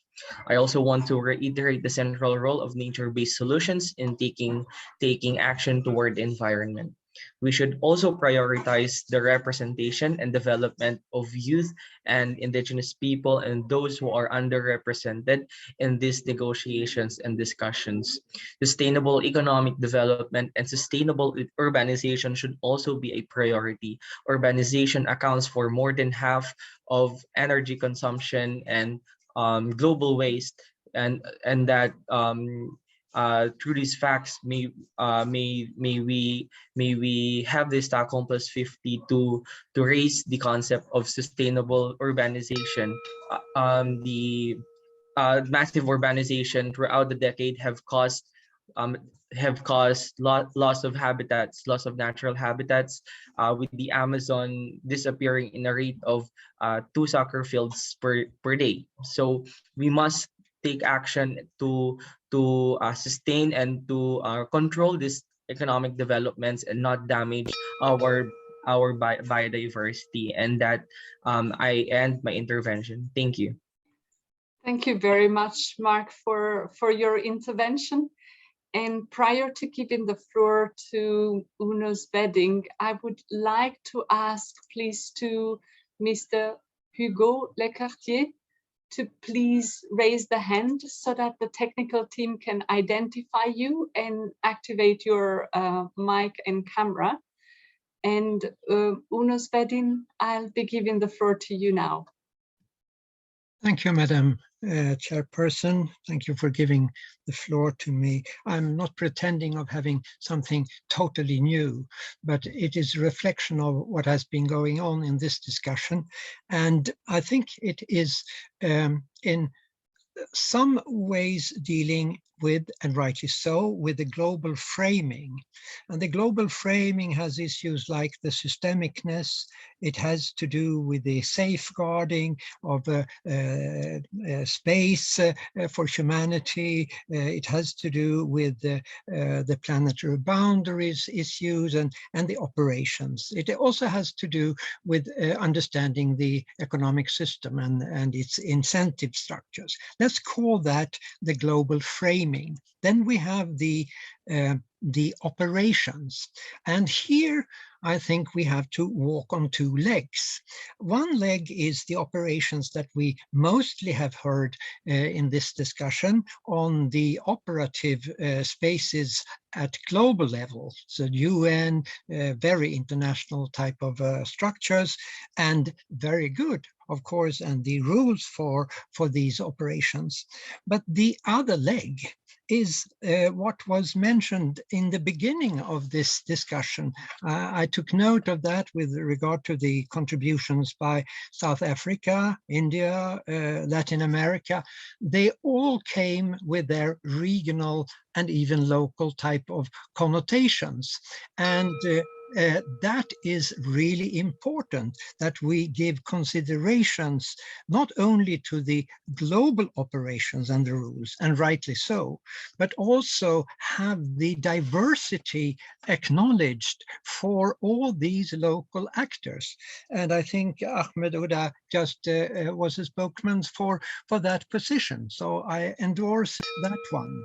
So please think about walking on 2 legs with the operations. Thank you. Thank you very much for reminding us of this point.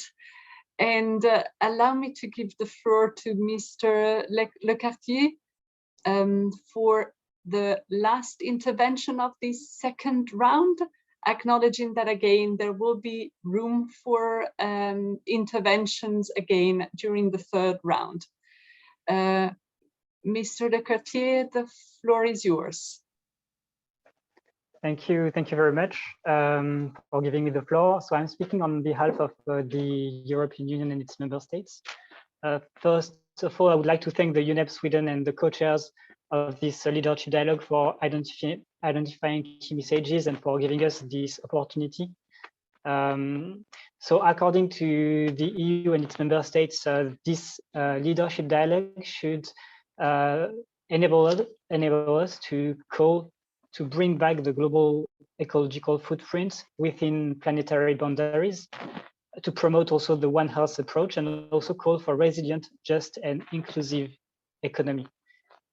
It could, this leadership dialogue could enable us to call some specific actors to align their activities with the environmental, biodiversity, and climate goals, such as, for instance, the multilateral development banks and also financial institutions that could be called to accelerate the alignment of their portfolios and financing activities as a whole with these goals. Public institutions could also be called to align their public procurement policies and practices with these goals, and to fully integrate these goals at all levels of government and across all sectors of the economy. We should also be able to agree on the fact that public spending for stimulus measures should be aligned with climate, biodiversity, and environmental policies and objectives, and that any harmful impact on the environment of these public spendings should be eliminated. Producers, on their side, could be called to move towards the full sustainability of extraction and production practices, sourcing and supply chains, disposals and uses of natural resources, and could be called to eliminate unsustainable consumption patterns, including by reducing waste and by eliminating overconsumption of natural resources. Thank you very much. Thank you very much for the intervention and the perspective and the recommendations brought forward to the discussion. And I'm going to wrap up the second round of our conversation by thanking very much the experts and all the participants who have been bringing in very insightful elements to enrich the recommendations and the messages that are emerging from leadership dialogue too. And I'm going to move now smoothly to the third round of discussion, which is framed around the idea of increasing access to green technologies, including digital technologies, to accelerate a sustainable and inclusive recovery and ensure a healthier planet to all.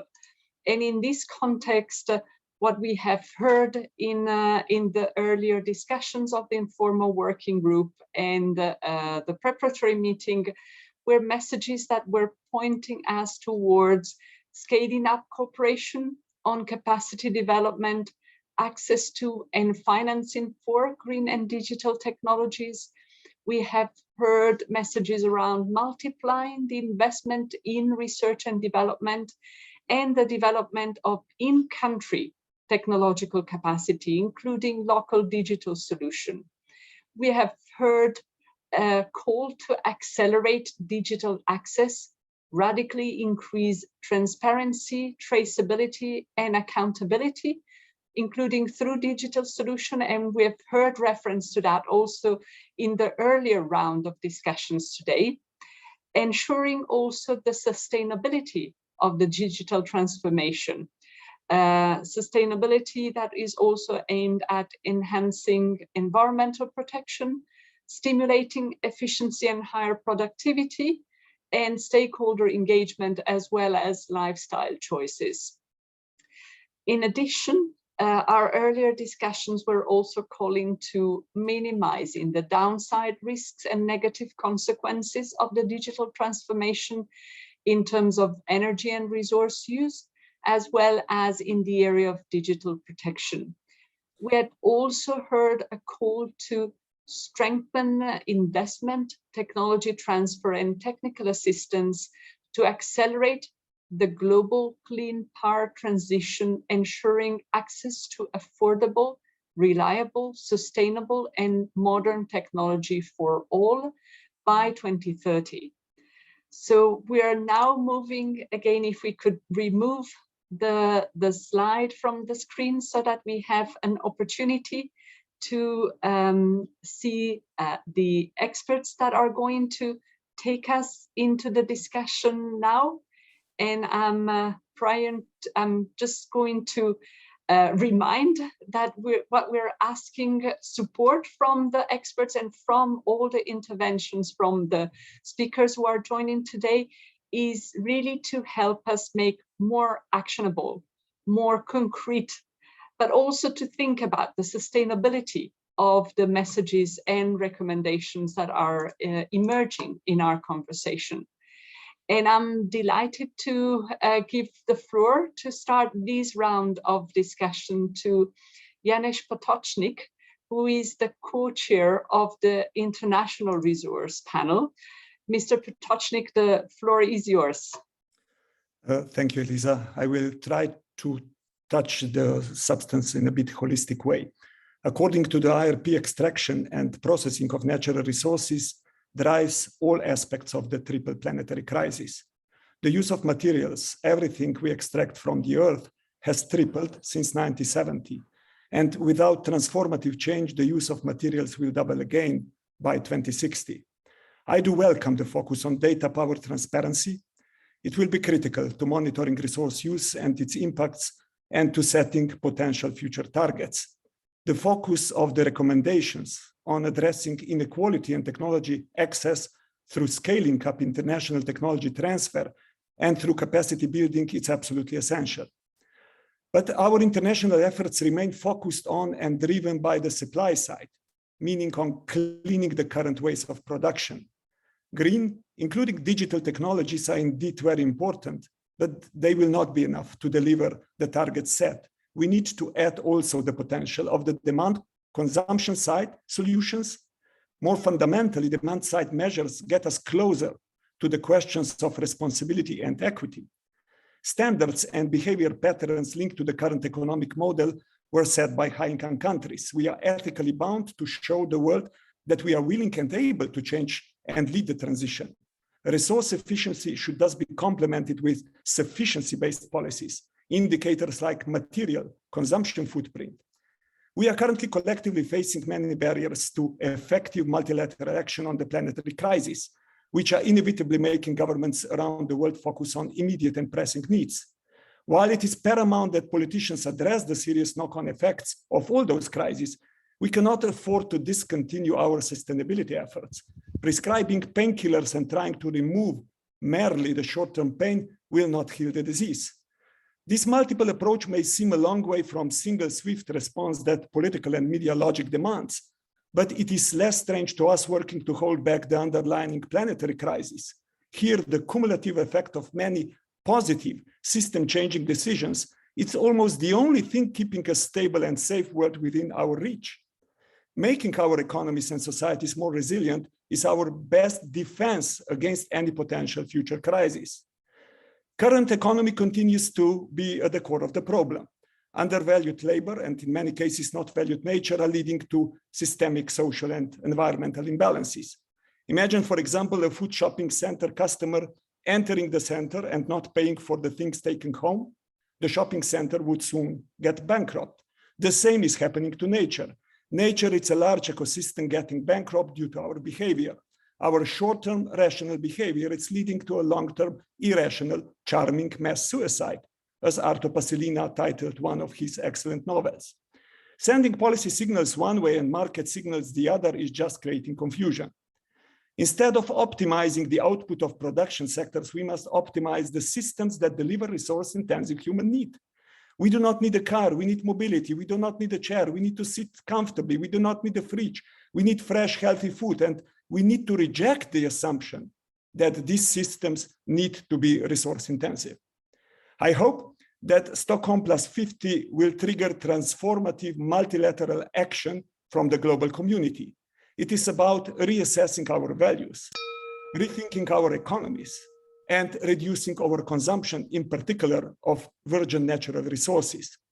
Focusing only on cleaning the current production systems will unfortunately not be enough, including all the technology and all the digitalization. for the future we want, and we have to enter the untapped territories of the needed deep system transformation. If we want to avoid extinction of elephants in nature, we need to extinct elephants in our rooms. Thank you very, very much, Mr. Potočnik, for your intervention. And I would like to invite the next speaker, who is Ms. Antonia Gowell, the head of Climate Action Platform and deputy head of the Center for Nature and Climate at the World Economic Forum. Ms. Gowell, the floor is yours.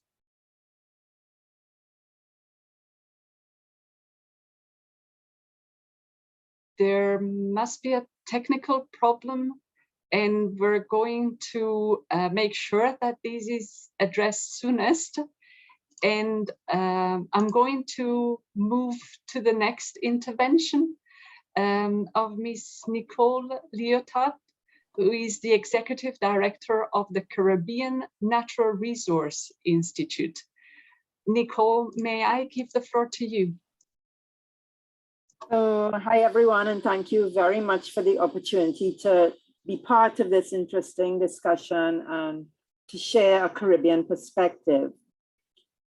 So we all know very well COVID-19 recovery is this amazing opportunity to transform our development models, transform systems, everything we're talking about, to address multiple intertwined global crises of declining biodiversity, collapsing ecosystems, climate change, and also of the many interrelated social and economic inequities and injustices. So I'd like to suggest the very useful recommendations and actions put forward could use a much stronger focus on addressing inequity and injustice in the recommendations, including in this area, which several speakers have talked about. I mean, fundamentally, we know access to technologies, including green and digital, give power. So inequitable access to these will create and magnify existing inequities and injustices.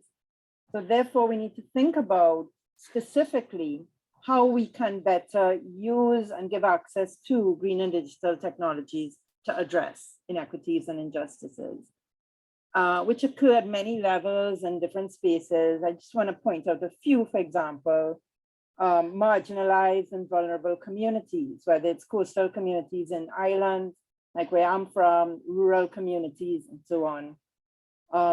The invisible and excluded sectors, and a previous speaker highlighted the invisible informal sector.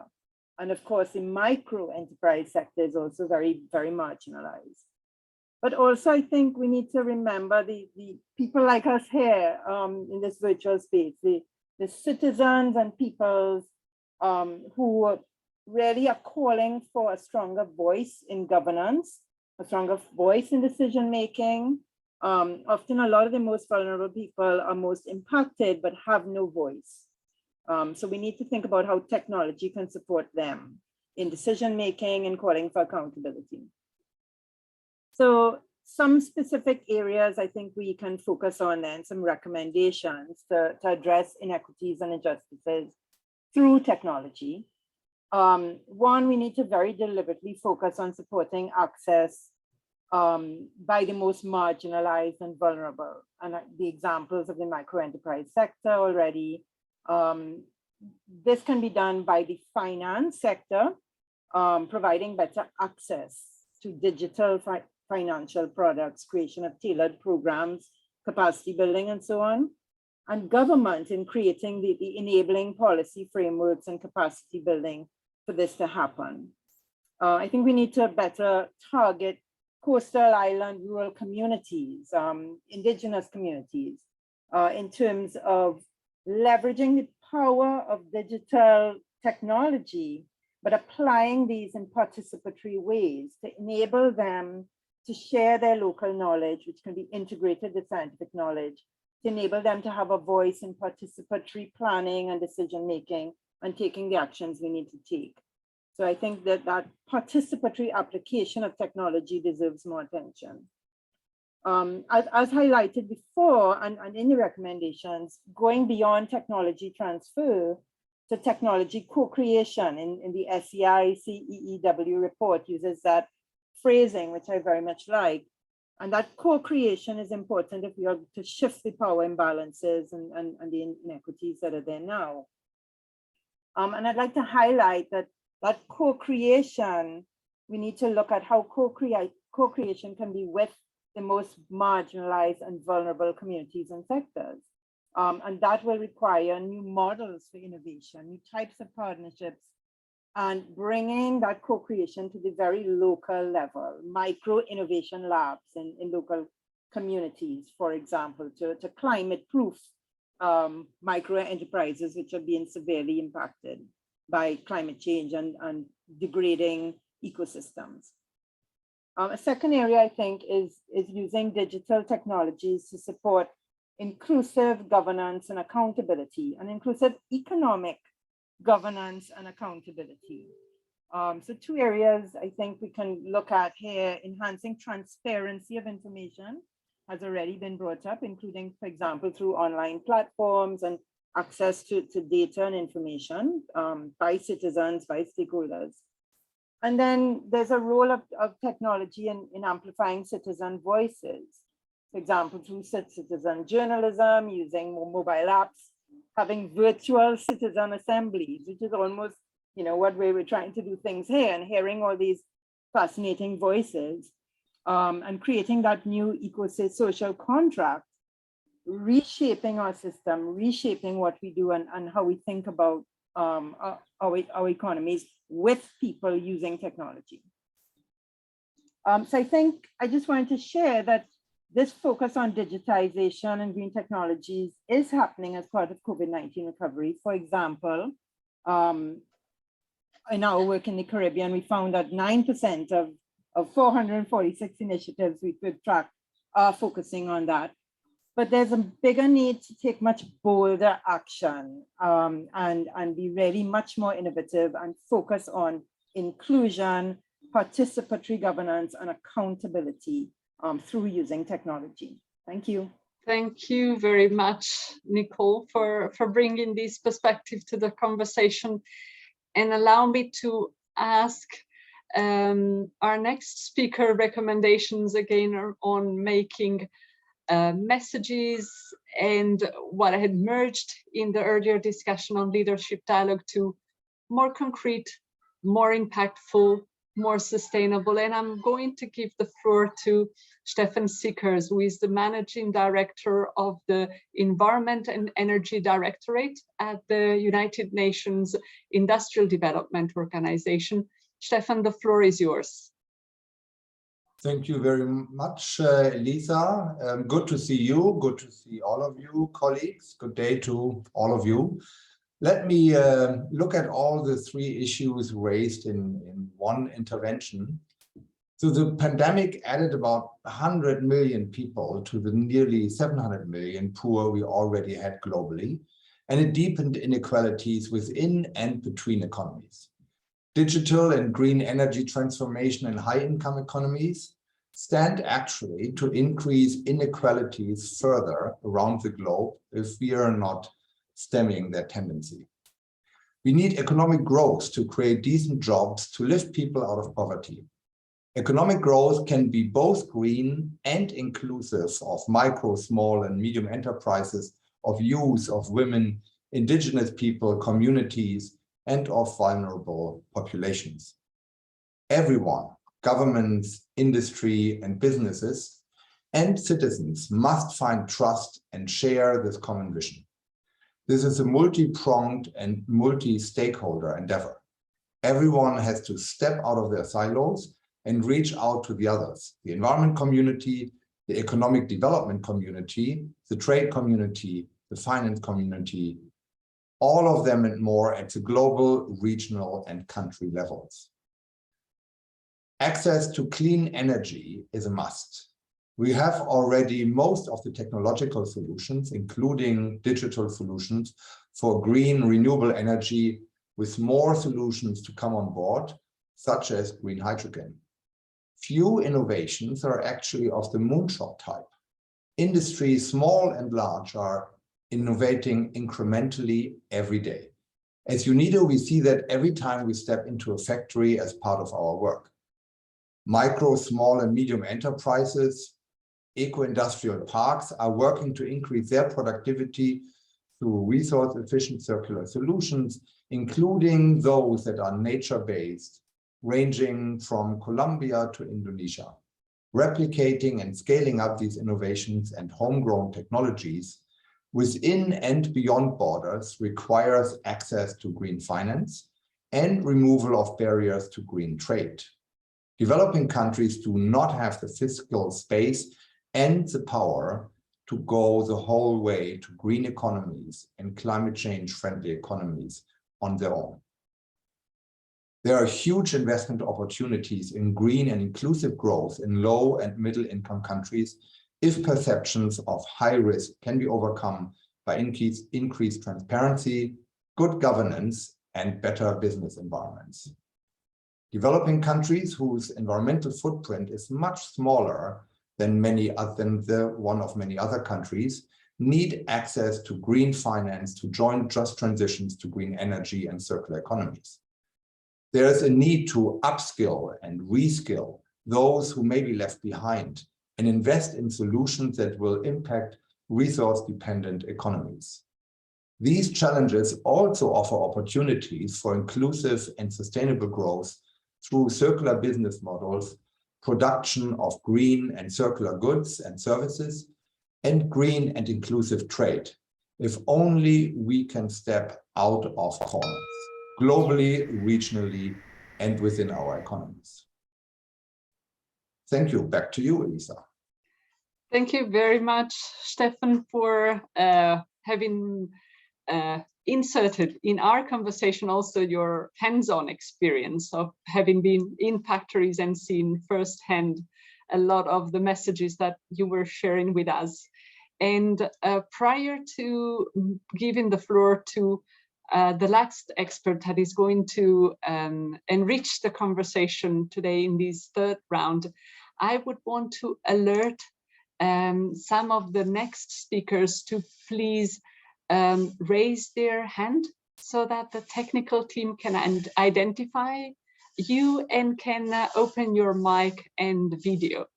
So I'll please ask Selma Birchbig, Susanna Faria, and Gebru Endaleo to please raise your hands so that the technical team can identify you. And without further delay, allow me to give the floor to Sunita Narayan, who is the Executive Director of the Center for Science and Environment.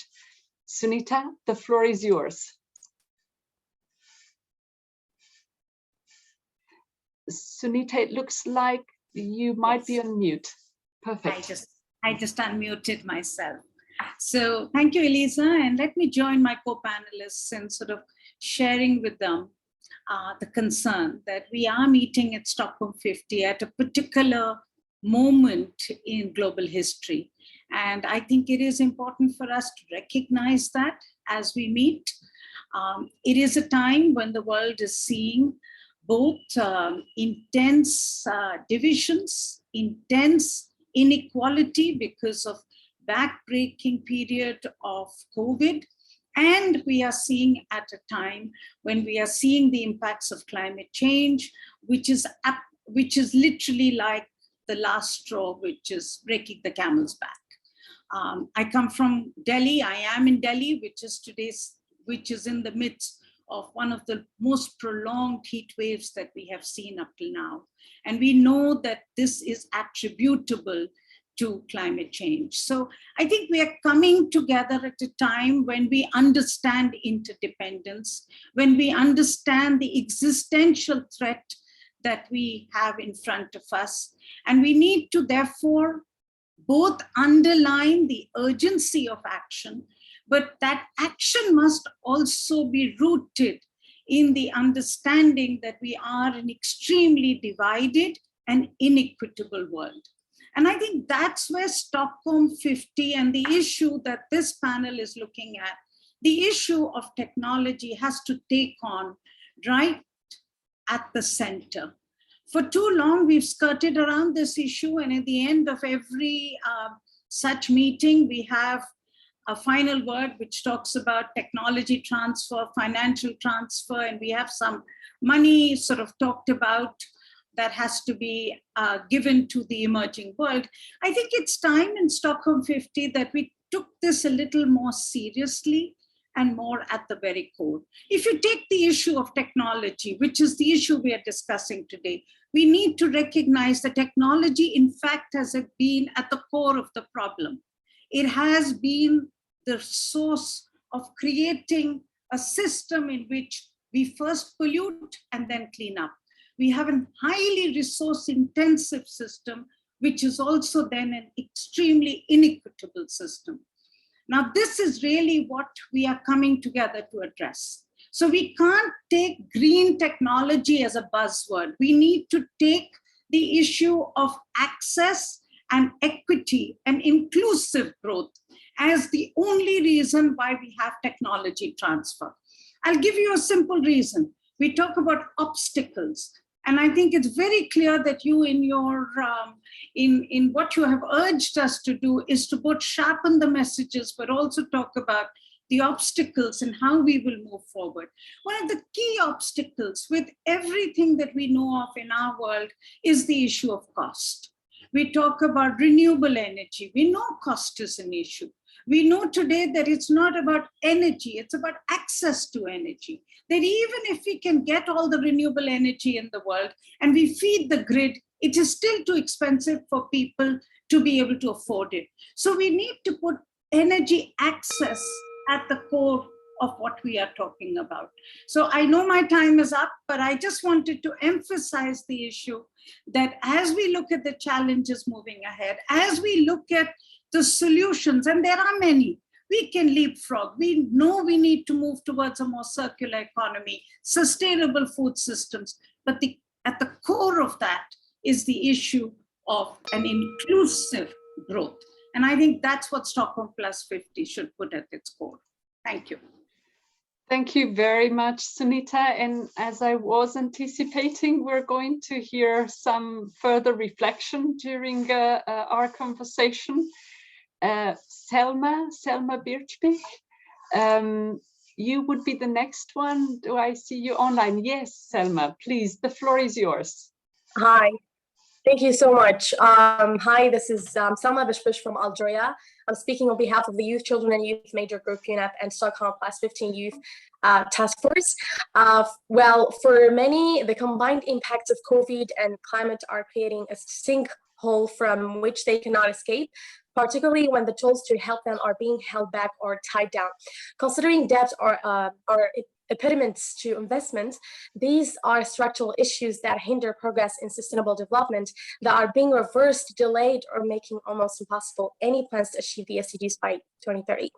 Well, it's true that the effectiveness of South-to-South cooperation is doubted due to the complexities regarding the ownership or management. However, through South-to-South cooperation, developing countries, particularly middle-income countries, but increasingly low-income countries, are proactively engaging in the global development architecture, going beyond their traditional as recipients and starting to contributing their energy and successful development experiences in having more improvements.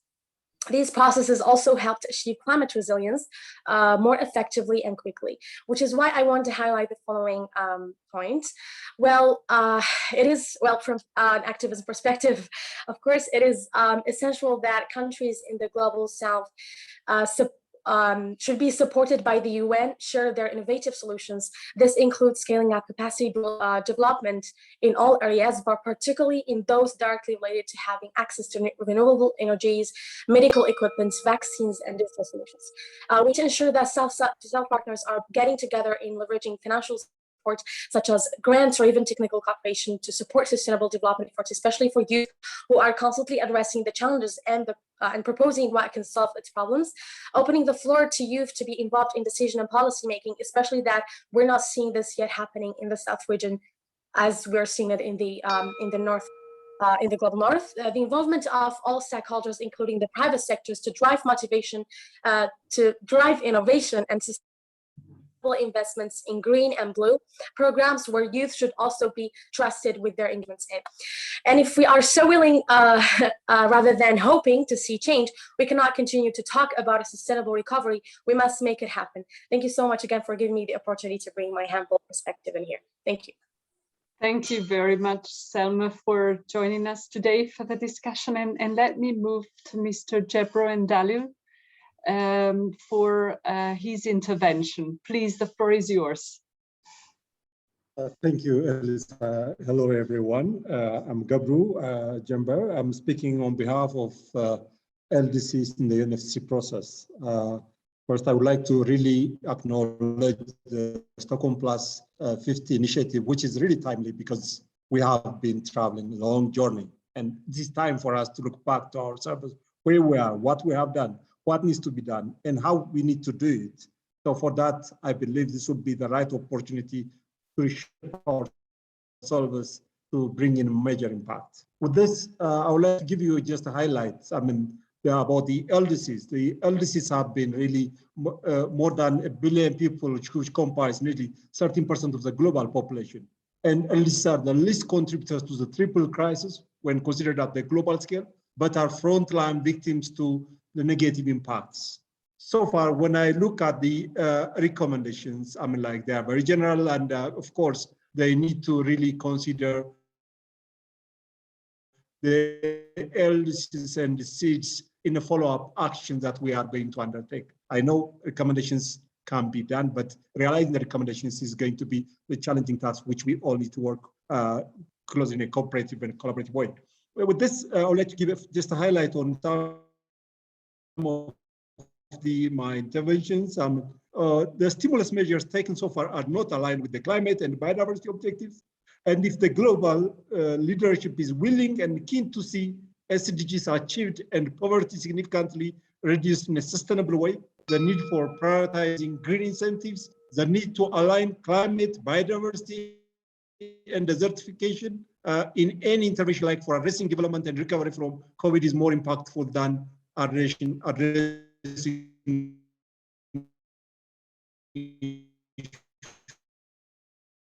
one by one. And to achieve a low carbon, resource efficient, inclusive, and just recovery, but it needs to create actions starting. This means also in terms of the enabling environment for LDCs to access climate finance that are not also adding the country's debt burdens. The LDCs have not caused the climate crisis, and it's witnessing injustice when countries need to take out loans to finance green transitions. Similarly, the COVID crisis will disproportionately impact LDC countries, and recovery must be factored into the concept of building forward. So, sorry, I just have 2-3 bullet points. So the way forward. Mr. Ndalu, I need to apologize. As the time for your intervention has regrettably concluded, I'm actually wondering whether you would accept to send your intervention in writing, as we also had some technical issues in hearing you throughout. So we want to make sure we capture the point that you raised very faithfully. If you would not mind to send that to us via email so that we can capture, first of all, the full intervention, and with clarity, all the points of your intervention. I hope this is acceptable for you. Yes, thank you. And I'm very, very thankful for that. I note that we have one request for the floor, one additional request from the floor from Dominic. And if Mr. Kovac is online, I'm asking to please raise the hand so that we can unmute and activate the camera, following which we would then be swiftly moving towards the closing session. Mr.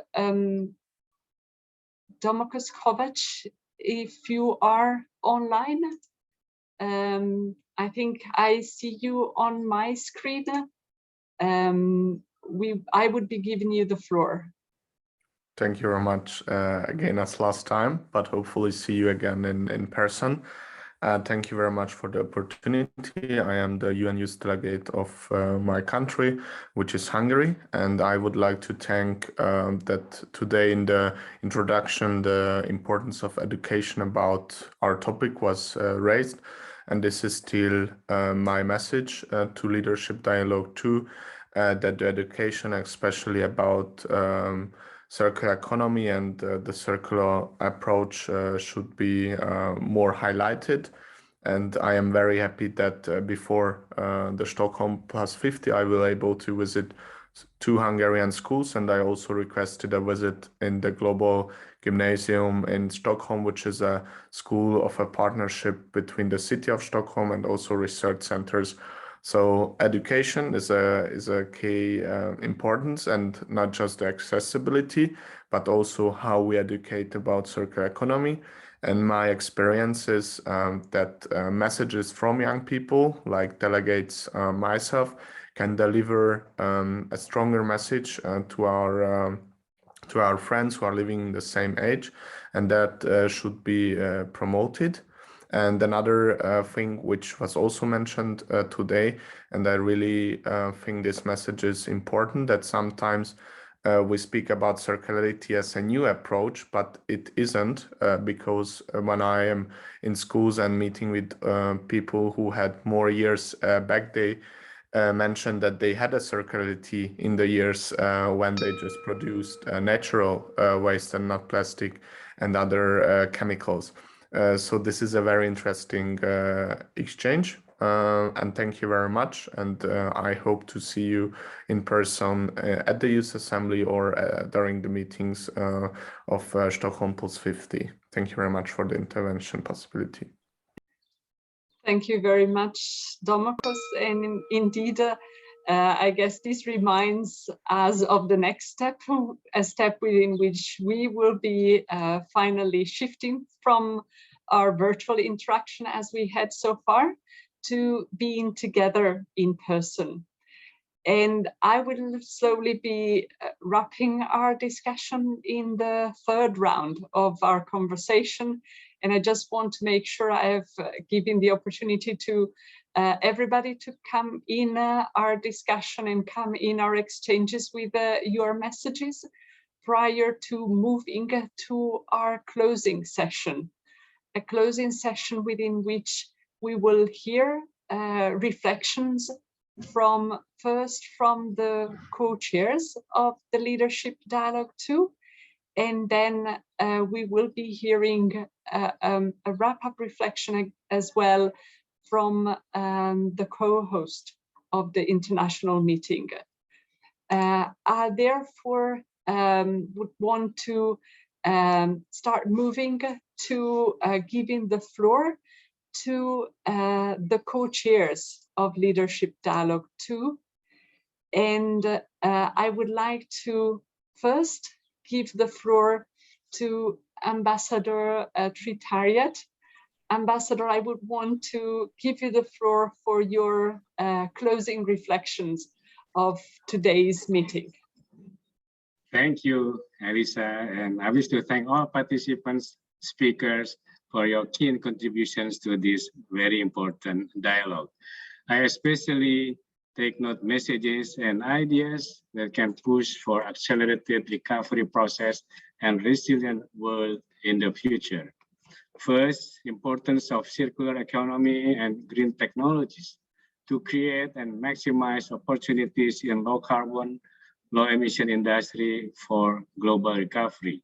Second, in adaptation and transition for recovery, we should always be mindful of different capacities and local perspectives.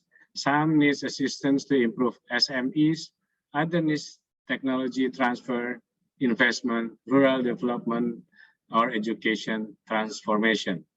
The pandemic clearly shows that there is no one size fits all. Third, the need for an accountable and clear regulatory framework to ensure development benefits for society. This applies not only to government, but also to industries, organizations, and all relevant stakeholders. Fourth, COVID-19 has disproportionate impacts on young people.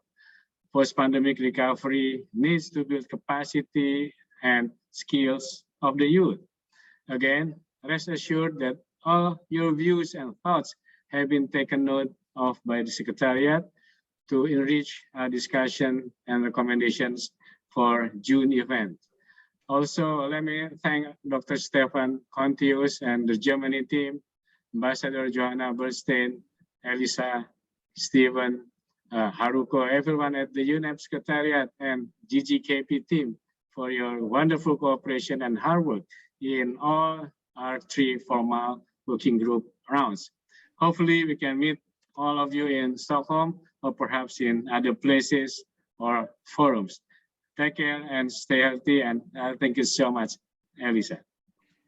Thank you very, very much, Ambassador, for capturing the points and sharing your reflection at the conclusion of this 3rd informal working group meeting.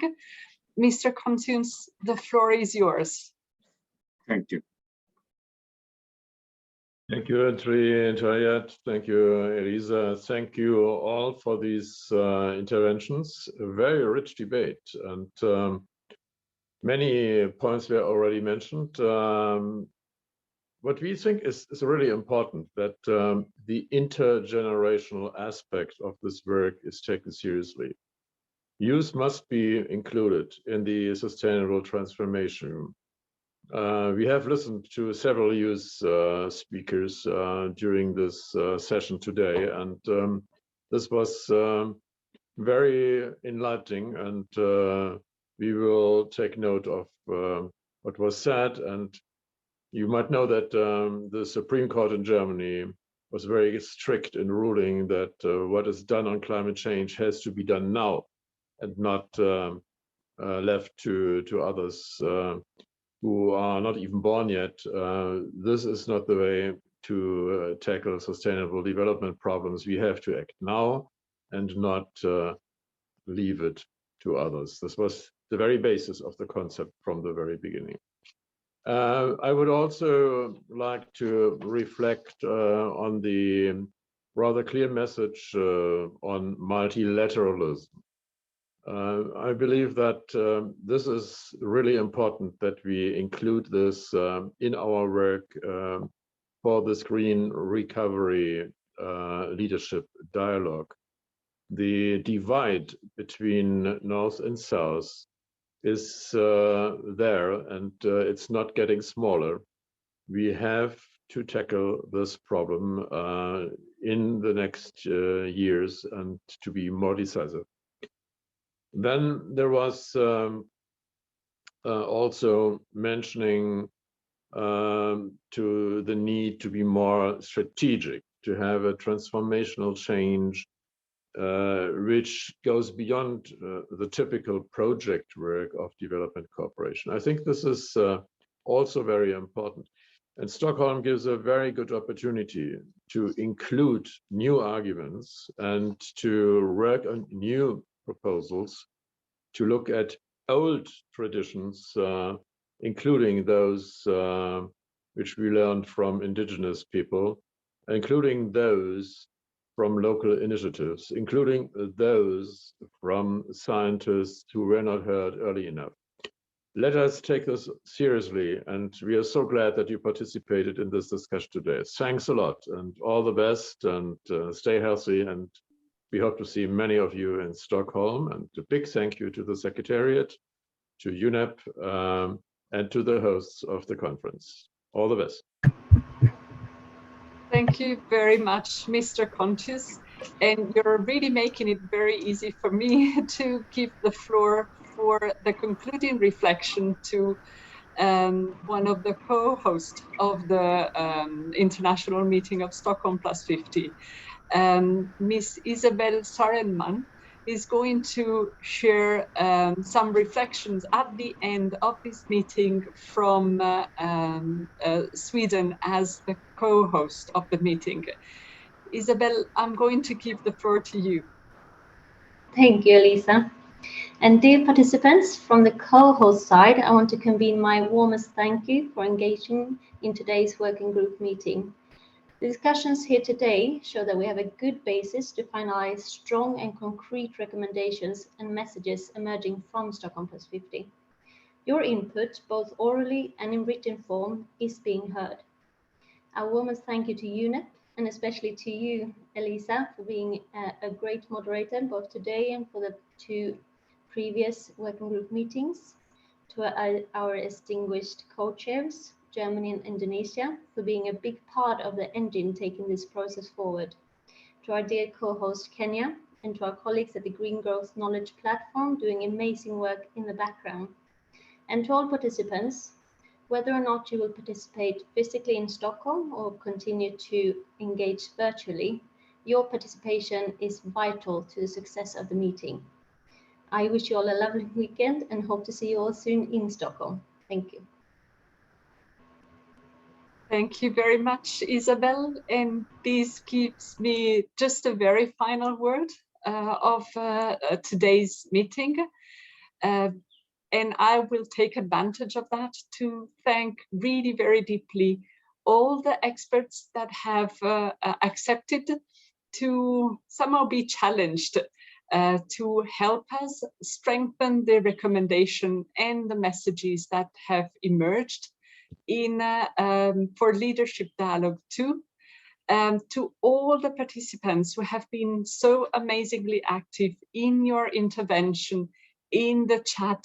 And I'm sure you've noted that we will also be welcoming further interventions and further ideas through written statements. And you have seen the email to which these could be sent in the chat.